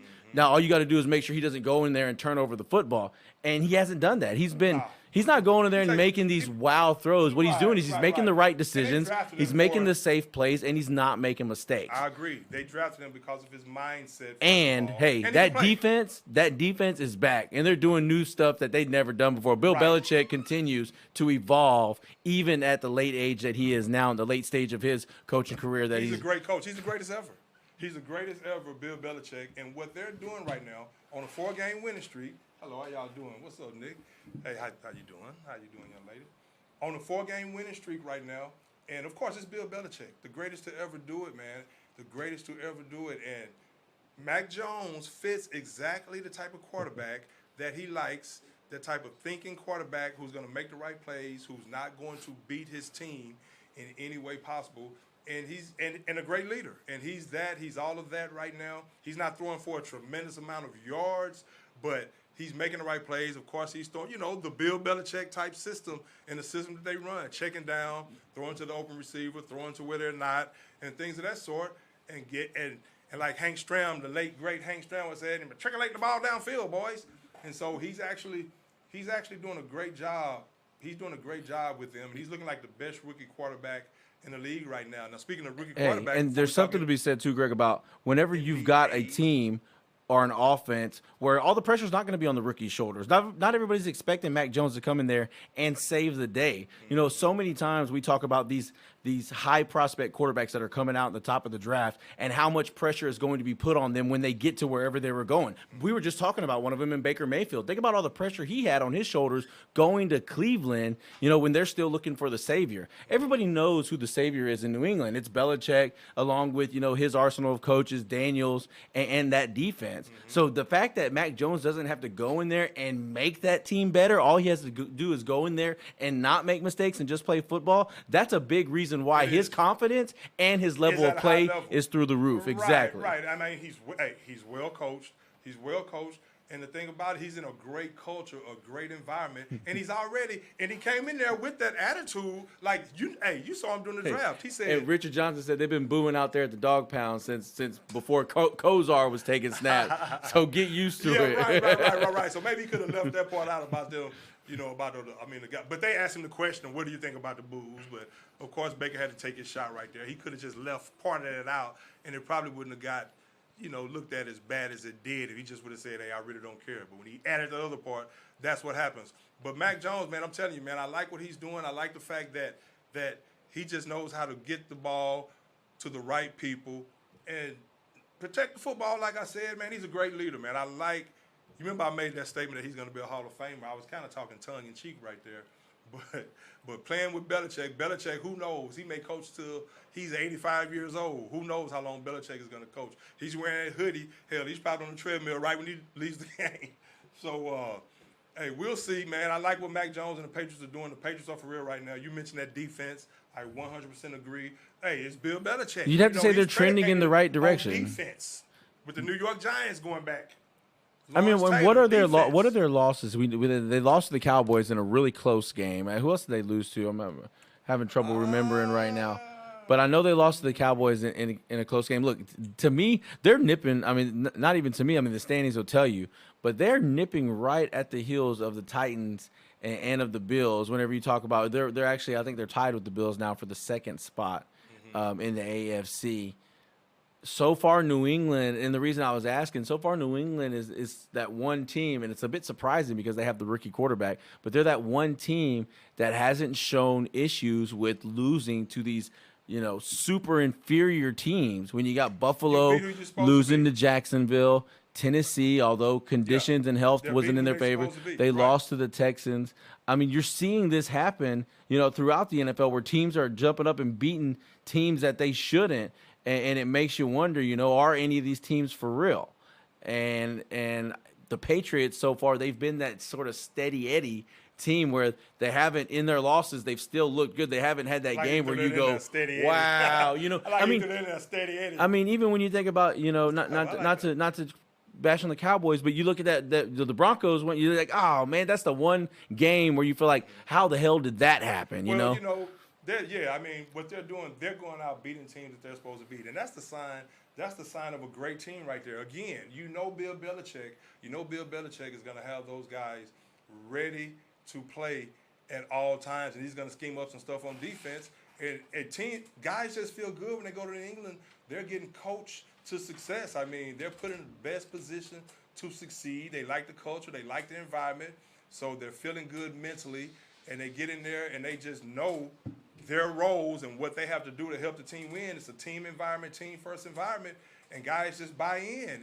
And that's a credit to Bill Belichick and his greatness right there. So, hey, I'm not sleeping on New England at all now. The teams that don't handle their business against teams they should beat, that's a different story. Now, speaking of that, want to segue real quick before we segue to the NBA. I was going to talk about the Phoenix Suns, how they're on a 13-game winning streak, and one of the things they're doing is beating the teams that they're supposed to beat. But that's a sign of a great team. But going back real quick, man.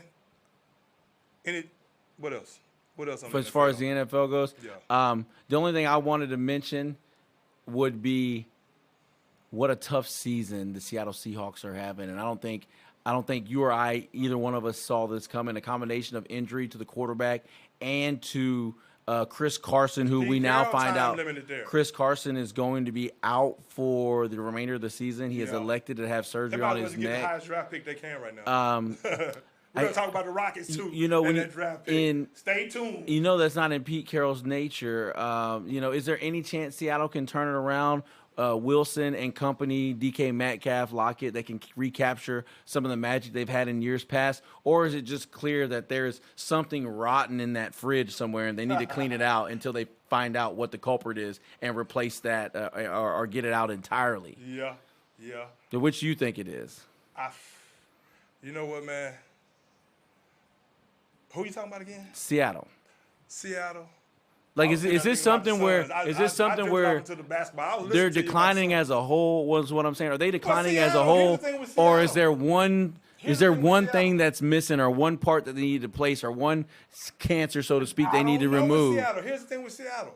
They speaking of Seattle, of course, we're about to get to some NBA. Like I just said, chomping at the bit to get to that. But as far as Seattle, hey, is Pete Carroll time limited there? We will see. Now, I would say Jamal no. Adams, I mean, of course, they don't have the Legion of Boom there anymore. I mean, when's the last time they had a losing season? Yeah, but they do have some receivers. The last time they had a losing season, they went to the playoffs still and beat the Saints. They beat some linemen, right, Think about that. Right, but I don't know the defense. Is Pete Carroll? Is he still getting across to those guys, or are they still playing for Pete Carroll? Of course, you have DJ Metcalf, and you have the other receiver over there.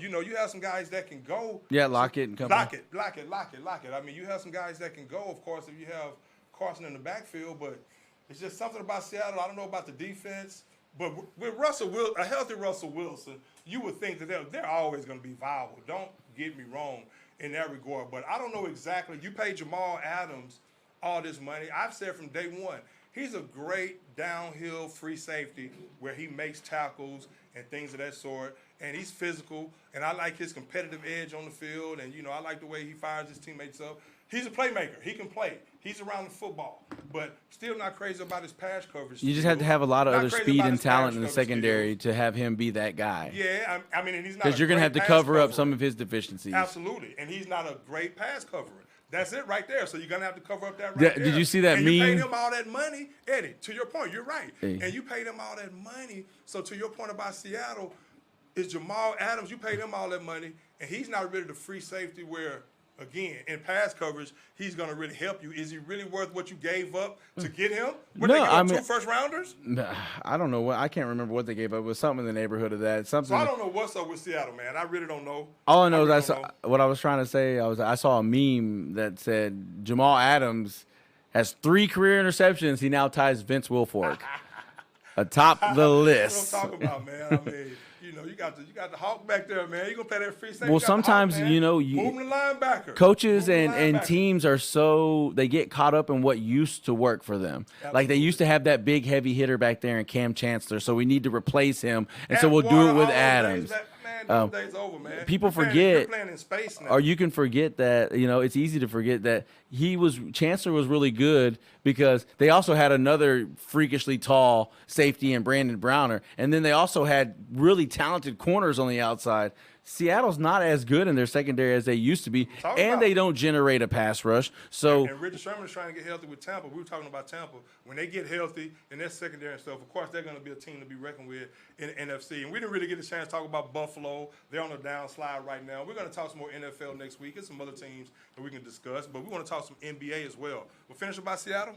It's disappointing to see them perform at the level they've been performing at. And I still think that they are a better team on offense, but it is something of a concern that consistently now, I would say, year after year after year, the defense has gone down, and down. I agree. I totally agree. So we'll see, man. Is Pete Carroll still the guy for Seattle. But Russell Wilson, of course, he talked about wanting to be traded.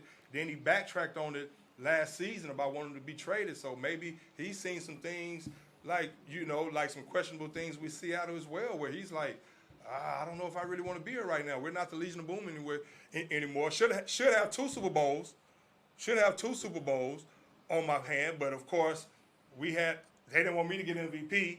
We had to get no, they wanted me to get MVP. Well, they wanted Russell Wilson to get MVP, and should have gave Marshawn the ball right there. But even Russell Wilson knows that they should have gave that ball to Marshawn Lynch and got that second Super Bowl win right there.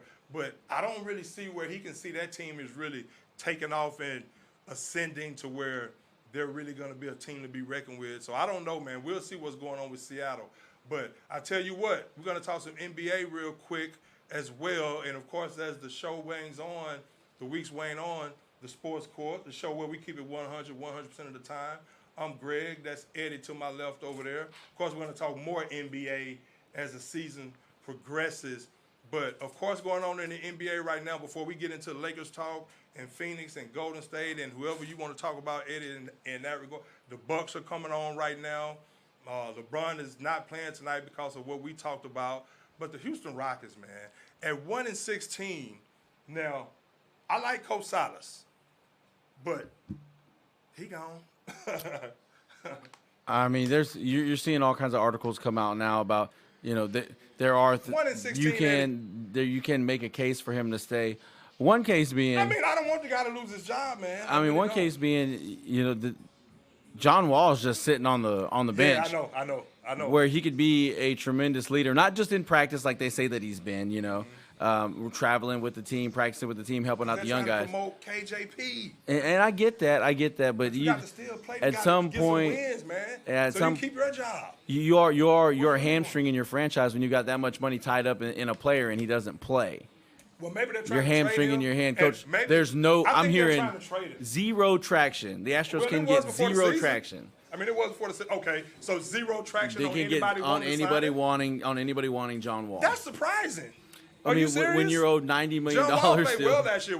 He showed to be healthy last year when he's owed how much? $90 million still, I think it is. Yeah, $45 million over the next 2 years. Last season, I thought he showed enough promise to where I thought a team would. So you're saying that no team is trying to acquire his services right now? Yeah, that's interesting. That was the latest report. The I thought before the season there were teams trying to acquire his services. There's nobody that's willing to trade for him right now. Well, why won't they play him then if that's the case? That's the point I'm getting to. Who knows? Obviously, they feel that he wants to get traded, and he's definitely worthy of being traded to a contender. I don't know if they're waiting until the deadline, to the trade deadline, or what.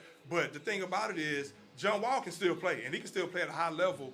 And they're probably sitting John Wall because they know they have something in the works with somebody at some point to trade him and add to that talented core that they have, that talented nucleus. But the thing about the Rockets and Silas, Eddie, he just makes the team 1-16, they should be better than that. These turnovers are getting out of hand. I know it's a young team, but you have to find a way. Sometimes I don't like his substitution pattern. I think Simmons to play more at certain times of the game. I think he should play more. I think a lot of times he freezes Jalen Green out. Not that I want him to just be this ball hog. I want him to be able to be a team player and make plays. But I don't see where Silas is really getting those guys. And KJP, he has to get through to him too.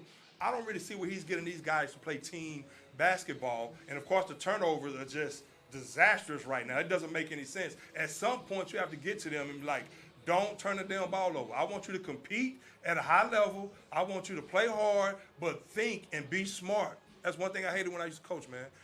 Making the same mistake. I don't think that I should say I'm not sure if Silas has the personality to be able to coach these kids. As enough of an authoritarian, That's a great point. That's a great point. He's real soft-spoken and he seems real passive. I don't know what he's like in practice. I haven't been at a Rockets practice, but he just seems real passive. Mm-hmm. He's like a substitute teacher that might let the kids kind of run the class. That's not what the Rockets need right now. And you hear guys like Jeff Van Gundy. Bring in Mark Jackson, man. I'd say bring in JVG. I would love to have Jeff Van Gundy. But you bring in somebody who they're going to be disciplinarians. Somebody who can be an authoritarian. That's. Yeah. It sounds Especially for a young rough, team like but this. I mean, what is the average age? 19 years old for those man. guys. I mean, come on. But I agree about his personality. He does come across as way too passive, and that's why I texted you the other day. I said, Eddie, because I watched the end of that Knicks game. I got home and I ended up watching. I didn't know they came on that early, and I watched the end of that Knicks game, and I'm like, I just don't think Silas is just going to last. You would like to think, okay, they're going to get the first pick. See, the thing about the Rockets, even though they're like the bad news bears of the NBA right now, a movie back in the day, Eddie, you probably don't remember the 70s. Of course I do. The bad news bears. But they're like the bad news bears of the NBA right now. But the thing about them, and I like about them, I can see the upside and I can see the core and the talent. What I've been seeing, Silas is not the guy for this team. I mean, and again, Jalen Green, I like the way he's playing. I like the way he attacks. And I like the core for this team. So that's why I don't mind watching them, because I want to see the growth, but I don't see an improvement as far as the turnovers, man. This one game, they had like about 12 turnovers in the first half. I'm like, come on, man. That just doesn't make any sense that you'll continue to let your team turn the ball over, that amount of times consistently like that every game. I mean, At it makes some me point, wonder. Something has to click. It makes you wonder if they're content just to lose, to kind of let it keep unraveling like that, even though that's not good. Damn. That's not good development for It's your going to be at the expense players. of Silas. I just feel, well, I mean, Silas, like we said, may not be the guy He's for the a job lame duck. anyway. He's a To lame me, duck. he seems. I don't know about a lame duck, That's but why it was, I texted you was like, man, is he going to survive? I told Eddie? you that Silas was a better hire for somebody who already had an established superstar and an established rotation. Maybe you got to go find those fringe pieces. But he needs a bona fide Luka Doncic in the middle of his offense. He would have been great with a James Harden in the middle of his offense. He's Luka not comes good back with a with that 19-year-old ankle being Jalen consumed. Green. Right, You know, right. and he doesn't know how to get the most out of Christian Wood. Yeah, out of Christian Wood. I mean, Jalen Green, a lot of times, again, I think not so much Jalen Green as far as, but a lot of times, I think you should get him the ball and let him do his thing, let him create, and you do let him run the point from time to time. But I think he let KJP run amok a little bit too much, and I think they should get more of a team basketball type of feel in the way Golden State, who we're going to talk about in a second, and try to learn like that instead of just one-on-one, your turn, my turn. Again, I don't like some of his rotations, but you made the best point right here when you said about the Rockets, when you said about his personality. I 100% agree with that, and the thing about it, I'm never one to question the guys because everybody handle things the way they handle things, and they have their own personality. I respect that. But I agree with this particular team, he doesn't seem like the guy for them. And I love the Jeff Van Gundy call right there. I like that call right there because I like Jeff Van Gundy a lot. He'll definitely be a disciplinarian. He's a defensive-minded coach. He has to get these guys to buy in on the defensive side first and foremost and compete on the defensive end of the floor. But I don't think Silas is going to last, man. But again, I'm saying that I like watching the Rockets when I do get a chance to watch them because I like watching Jalen Green. Of course, I like those high-wire acts like Kobe. Young player like that with his upside is going to be special. And I like the core. I like KJP. But and of course, Jay Sean Tate and on and on. They have some young talent now. If they get the first pick in the draft, Eddie, before we talk some more NBA, some other stuff, if they get the first pick in the draft, you have Gonzaga, who plays UCLA tonight, number one Gonzaga college basketball, number one Gonzaga against UCLA, number one against number two. It's early on in the season, so a lot is definitely going to change in that regard. So Gonzaga, if the Rockets get the top pick or the second pick, now you had this guy, this forward from Duke, Paolo Banchero, who's a dog. He can play at Duke. Just got in a DUI with Coach K's grandson not too long ago, but he's a dog. The Rockets, you have Chet Holmgren, the 7'1" freshman sensation from Gonzaga, who I really want to see. I really want to watch him throughout the year. He's light. He's definitely going to have to put some weight on for sure. But I see the skill set. There's one game he only had 2 points, but he was kind of passive that game. But since then, I see the skill set. I want to see his motor consistently, and they say he has a great motor. Well, they say he has a good motor, and he likes to work on his game. But the skill set is there at 7'1". You can't teach 7'1" with skills, and he's a tremendous shot blocker. He's already made his presence known as a shot blocker, but he can handle the rock. He can take you off the dribble. He has a mid-range game. He can shoot the three. So, again, he just has to get stronger and put some weight on. But I want to see how he progresses throughout the year. Again, I said that about Banchero, but the Rockets have Christian Wood already. I don't know if he's still going to be around. But a 7-1 guy that can do that can protect the rim the way he can. And in today's basketball, I'm really looking forward to seeing. So I watched the Rockets as well for that too, envisioning somebody like that with the players they have. But your boy's not going to make it, man. No, I don't think he's going to make it either. Hopefully they can find somebody else. I like JVG. We'll see what happens. I don't know if you could convince him to come out of the booth, but if you could, I think it'd be a great I think hire. he will for the Rockets. And because Jalen Green, he's looking at a guy, I think Jeff Van Gundy and Mark Jackson, for that matter, has the basketball acumen to where they'll look at Jalen Green and be like, that's the next Kobe right there. You think I'm not going to go coach that? I mean, seriously? All right. Well, so as we start to wind down, I said we're going to pick up the pace here a little bit as we start to wind down on our time.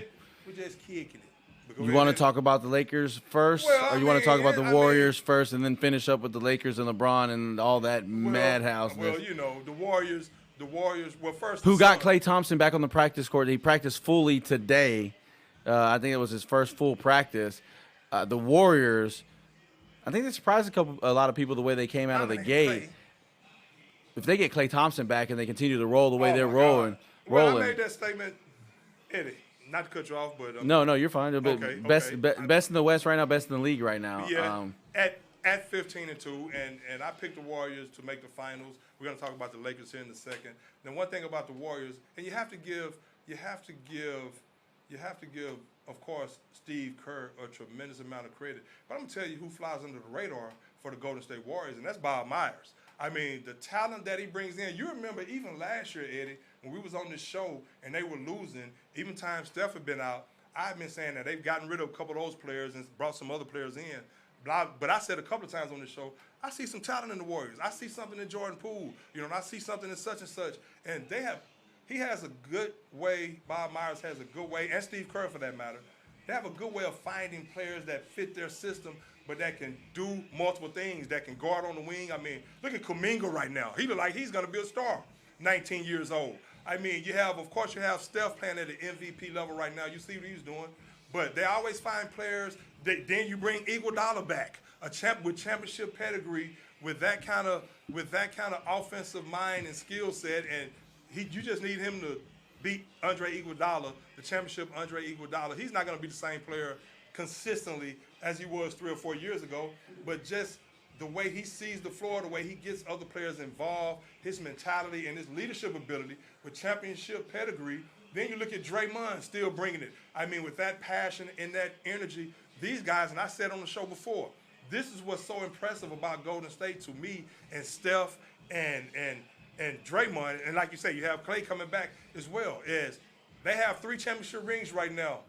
And I think it's just safe to say they want 4 real bad because their energy and their passion hasn't waned one bit. I like what Draymond brings, and they play defense, and that's the thing about the Warriors. But they have multiple players who can switch on defense, and multiple wing players. Again, you have Kuminga, who's going to be a star. You have Moody, who's good. You have Wiseman coming back to go along with the veterans, and Jordan Poole is looking like a star. I mean, Andrew Wiggins, like I said at the start of the show, he's looking like a star. He's the number 1 pick in the draft. I've always been high on Andrew Wiggins. I'm going to say this right now. Like I said earlier, if they continue doing what they're doing as far as winning and Golden State, they're going to have 3 players on that All-Star team. And it's going to be Steph, of course, who's playing at an All-Star level. And it's probably going to be Draymond, out of respect to Draymond and what he's doing. Of course, championship pedigree is Draymond Green. They're not going to look at his stats. It's Draymond. He's bringing the energy on the defensive side of the ball, and he's a catalyst for this team.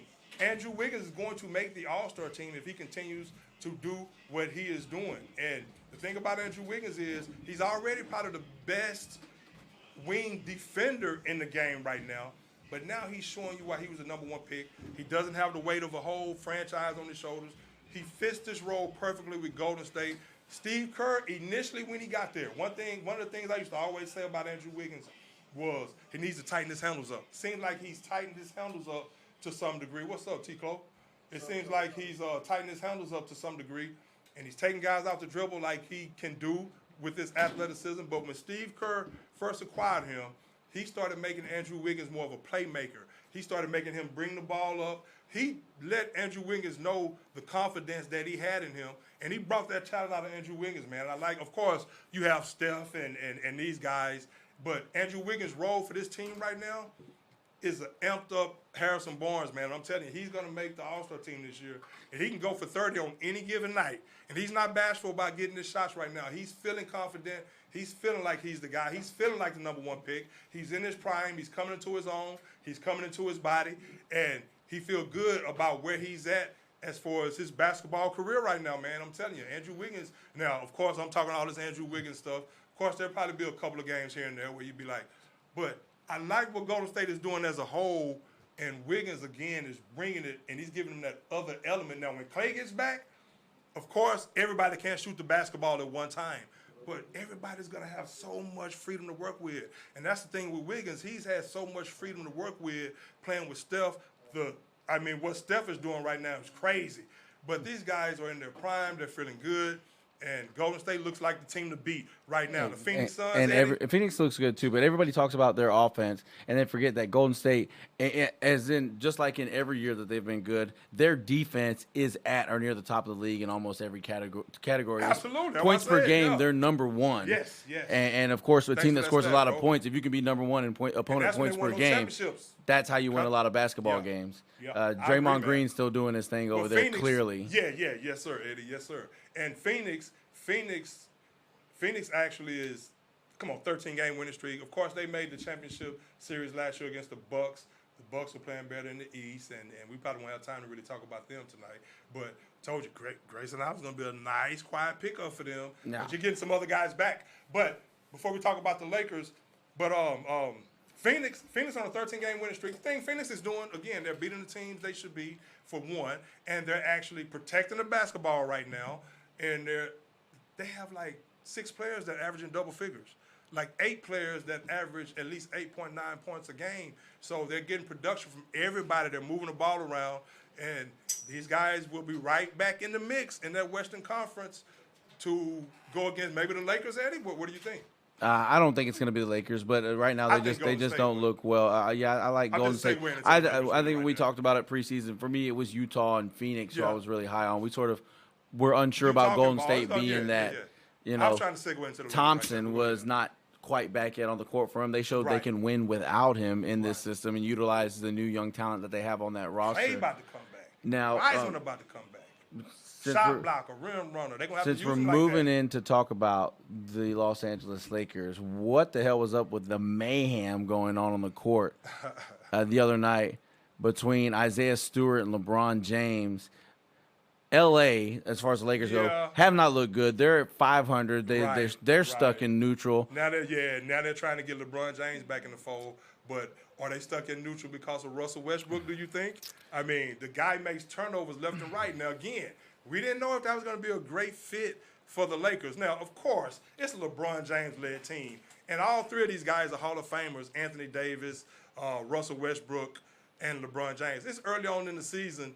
And so, obviously, the Lakers are not about to stay in neutral. You know the Lakers at some point are going to, if they can stay healthy and all play together, they just have 3 great players on their team. Now, Russell Westbrook has to make better decisions, but they have some players on their team that can play. I don't know if they're ready for Golden State right now, but that incident with LeBron James throwing that elbow, I mean, hey, LeBron did it on purpose. Without a doubt. That was definitely intentional, and he's lucky to only get 1 game. Now, the other guy, Isaiah Stewart. Now, once he saw that blood and stuff trickling down on his face, he lost his mind, man.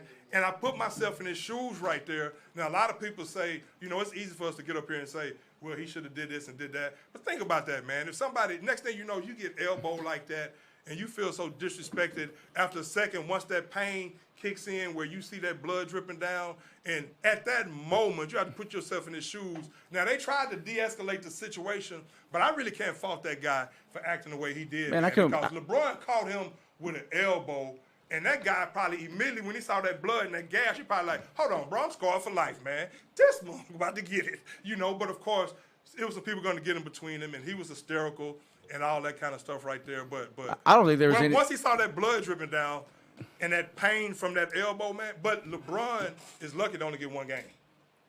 Lucky.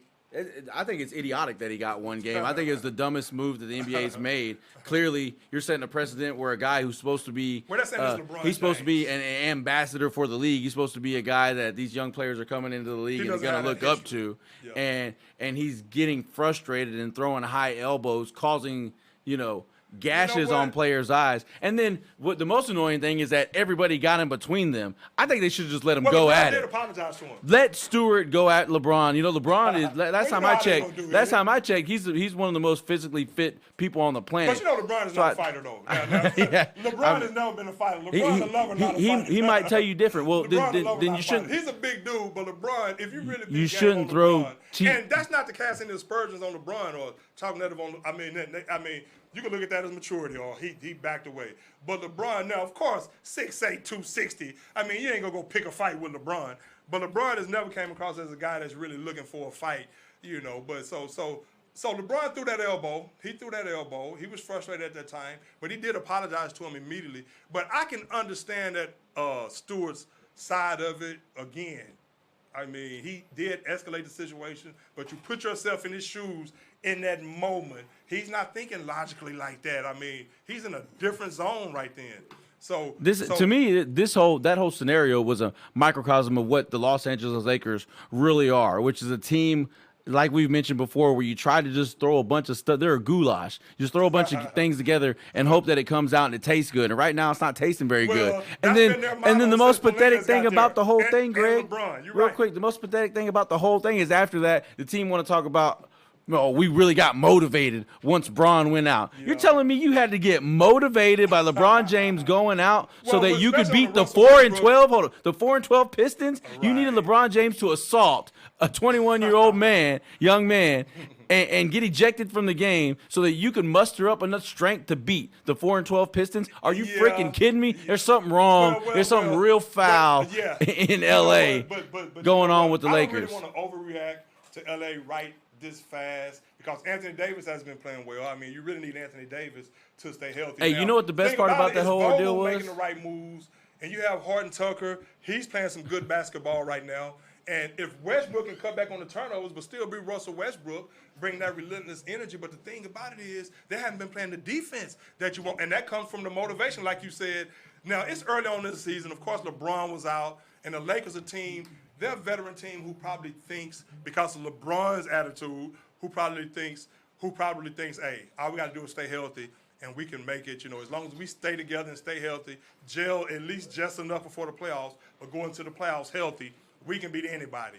They think they can go and beat Golden State. And logically thinking, if you really assess the situation, if all three of those guys are playing at a high level, LeBron James, Russell Westbrook, especially Russell Westbrook with his decision-making and his turnovers, and if he's not turnover-prone but making the right plays at the right times, if he turns into that guy and they're clicking on with those three guys going into the playoffs, of course they can beat anybody. You're talking about three Hall of Famers right there. The thing with Golden State, who I picked, is because they just come at you in droves, and they bring it on defense every play. And you have to deal with Steph. Now you have to deal with Clay, and Clay will be catching his groove at some point in the playoffs. He probably won't be taking people out the drill, but that's never been really his game anyway. But Steph is going to penetrate, or Wiggins is going to penetrate, or Poole, or one of these guards, and and Clay is going to be sitting out there for a 3-ball, and it's going to be nothing but draws. So I'm going to tell you right now, I actually like Golden State, but the Lakers can make some noise. But LeBron should have been suspended at least a couple of games for that. And especially since he was the aggressor, and he certainly is the elder statesman.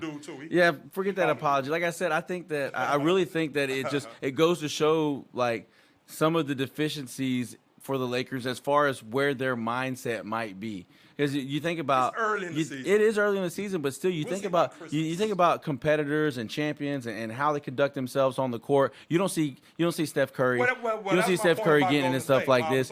You didn't see Michael Jordan getting into stuff like this. And I think it sparked a conversation. I heard people talking about it. Michael Jordan was never ejected. Michael Jordan was never ejected from a basketball game, and not that it's not going to happen, and it does happen sometimes. Yeah. But it has sparked conversation, and it brings up that age-old conversation. you know, I've asked you before. You've asked me before. You know who the best basketball player to ever do it and to ever play was? MJ. Why don't you explain to some of the youngsters out there, because you know a buddy of mine, Richard Johnson, his kid, tuning into the show. And he likes to listen to us old school guys explain why Michael Jordan is the best to ever do it, as opposed to LeBron James, because he gets all the kids at school telling them that it's LBJ and there's no ifs, ands, or buts about it. And I know a guy like you been around the NBA a whole long time. You know, explain what the difference is between those two guys and why MJ is so great. Hey, well, I mean, MJ is the best to ever do it. I mean, this guy, when he came in as a rookie, when he came out of North Carolina, now when he was in North Carolina, that national championship game against Georgetown, his freshman year, you knew he was going to be special then. And the guy made a big shot with like 16 seconds left or something like that to help propel them to get that lead, to ultimately beat the late John Thompson, the late great John Thompson, Sleepy Floyd, and the Georgetown Hoyas. So that's a national championship to his credit right there. Then Michael Jordan went to the Olympics. The 1984 Olympics, the best Olympics I've ever witnessed, period, out of Los Angeles. 1984 Olympics. I'm talking about boxing, track and field, basketball. Michael Jordan, before his rookie season with the Bulls, you knew he was going to be special then. Then, of course, when he went to the Bulls, he was a one-on-one act every night, but he's putting up 40 and 50 points his rookie year like it was nothing. His athleticism, Eddie, when he first came into the league, and his explosiveness was unmatched. I'm talking about he used to go and try to yam, and that's what I was making a point. When I was making a point about Jalen Green, I want him to get in that mindset like a Kobe, and he does. I mean, he tries to have it, but I think sometimes he looks at the defense and the way they're calling things or the way they changed some rules now. I think a lot of times he wants to attack. Speaking of Jalen Green real quick, I think he wants to attack and show that athleticism and yam on somebody or things like that. But I don't really think he trusts his weight right now. Now he has to be fearless like those guys and Dwayne Wade. So he's been on the attack more, but if he sees somebody in there he might not want to challenge, he kind of backs it out. But he has the handles to get around people. But Jordan can do that, and that was real physical back then. Jordan can yam on anybody. He had a mid-range game. He always had a mid-range game ever since he came to the league. Always been tenacious, night in and night out. I don't care where he was playing. I don't care, what game it was, what team he was playing against. He brought it, and the fans had somebody to watch bring it. And Kobe brought that same mantra when he played. But Jordan brought it every night. He was such a competitor, man. And he was and on defense, he was lethal. So he was the best to ever do it. Plus 6 championships, 6 MVPs. 6 championship MVPs as well. I think 5 MVPs. LeBron, they're different type of players. I really hate to actually compare players from different eras, because you're going to do that. You have to talk about Kareem Abdul-Jabbar. You have to talk about some other players. But as far as LeBron James, in my opinion, is the second best player to ever play basketball. And I say that with a little bit of trepidation because Kobe is wrong. Well, Kobe's my favorite player. You give me one game, you give me Kobe being Bryant. I've said that a number of times, but objectively speaking, LeBron James, what he can do, the multiple things he can do on the basketball court. He has 4 MVPs to his credit. The statistics that he's put up, and he came in with. Now he's not as far as Jordan and LeBron. Michael Jordan was more of an assassin. LeBron is more of a team first guy. I'm gonna get everybody involved guy. Even though Michael Jordan became a playmaker, but that's been LeBron's mantra, more like a Magic Johnson type player. One of my favorite players ever, Magic. But LeBron was more of a thinker like that. But Kobe and Jordan were those assassins. But I have to give LeBron as the second best player from his accomplishments thus far. 4 MVPs, 4 championships. Well, there's a reason why he's in this conversation, and why whenever you talk about it, it always comes up LeBron and Michael Jordan. To me, Michael Jordan's competitive edge and his love for basketball, is his will to win. You could tell when Michael Jordan, in everything that he did, basketball always came first. doing basketball things the right way, the winning way, the competitive way. I know it sounds cliche, but that's what Michael Jordan always did, and that always came first. You would never hear Michael come out and say some of the things that you hear LeBron say sometimes. You would never see Michael come out and do some of the things that you'll see LeBron do, or in the middle of the game holding it, and like with the J.R. Smith holding the palms to the sky in the middle of the game, blaming the teammates. You never would see Michael do these things. And having said that, let me just interject for a second on that. Now, LeBron is a great guy. Now, that elbow incident, that was uncharacteristic of him. And, again, I said he's not a fighter. You know, LeBron is not a fighter by no means. But that was uncharacteristic. Got caught up in the moment. Now, it was definitely intentional. And he apologized for it. But LeBron is a great guy. Does a lot for the community. Seems to be a great guy. But he has done some things that has kind of rubbed me the wrong way as a casual observer. Yeah, got tongue twisted right there. It's getting late. But and then when he left and went to Miami, this one is really when I really kind of, because I was a LeBron fan when I was in California. When LeBron first came into the league, being from Ohio and things like that, and I followed him in high school, and of course I like those high wire acts. I like to catch them when they're teenage phenoms like that and follow their career and see if they're gonna live up to that, to that hype or whatever. And LeBron has definitely exceeded that with as much hype as he has since junior high school. Right. So it's a different route. Yeah. So the thing about LeBron is, though, he's a great guy, man. But it's been some things that have rubbed me the wrong way. Some times where he's thrown some players under the bus. That time when he went to Miami and he tried to pull a bull over everybody's face and make like him and D Wade and them made like they just came up with that, being dishonest and disingenuous in my opinion, right there after the Lakers had just won the championship. Of course you have to do what you have to do. It's a dog eat dog world. So I would be but the Lakers and Kobe had just won the championship, and then you're getting on there talking about, we just came up with this morning, blah, blah, blah. You can't just come up with something that extravagant. That's been playing for so damn long. Quit pissing on us and telling us it's raining. So he kind of got on a bad side right there. But as far as him as a player, he's always been a tremendous player, a great player, great competitor, takes care of his body. He's just not that assassin like a Jordan and Kobe. And when you talk about Jordan and Kobe, you talk about that mentality where winning is the number one thing. If they don't win, you're not going to hear an excuse for them. They all work hard off the court, too. I'm not talking about like in the weight room or anything like that. I'm just talking about your overall mentality where Bron knows, he's going to have this tremendously successful life after basketball as well. It's just sometimes I see things or hear things from LeBron that show me that he's not on the Jordan or Kobe level. Yeah. When he said what was it, a couple years that he don't activate till late in the season. To be self-serving a lot. You know what I mean? Exactly. He don't activate till late in the season, till around playoff time. Yeah. Could you ever imagine Jordan saying that he don't activate for any game? Jordan's going to give you the best that he's got. Right there, but you know what I mean? It's just when you're talking about great players, you've got to nitpick and you got to go at certain things. You got to dig a little bit deeper because, of course, on the surface, they're two very they're physical specimens. Absolutely. But you start digging through and you see why this guy had as much success as he did. Of course, the times were different, but he was just dedicated on another level. Yeah, Kobe Bryant was the same way. He just dedicated on another level. I like to do exactly what you're saying. I like to peel back the layers and things like that. And that's why I said, LeBron has definitely done some things. That's why I noticed some of the things that he done in the past in those regards that I was speaking of, because I just peeped game on that and was like, oh, man. And then certain times when he's thrown some of his players under the bus very cleverly, and passive-aggressively. And a lot of times wasn't so cleverly where he was just, passive-aggressive. But then he's always been a guy, I wouldn't say he holds himself accountable every single time, even though he'll throw something in every now and then where he'll say it's his fault. But when it really comes down to it, in crucial situations, he's going to deflect the blame in some kind of clever form or fashion. Yeah. But anybody else, Eddie, that you actually like? Oh, okay, the Bucks are still going to be a team to be reckoned with.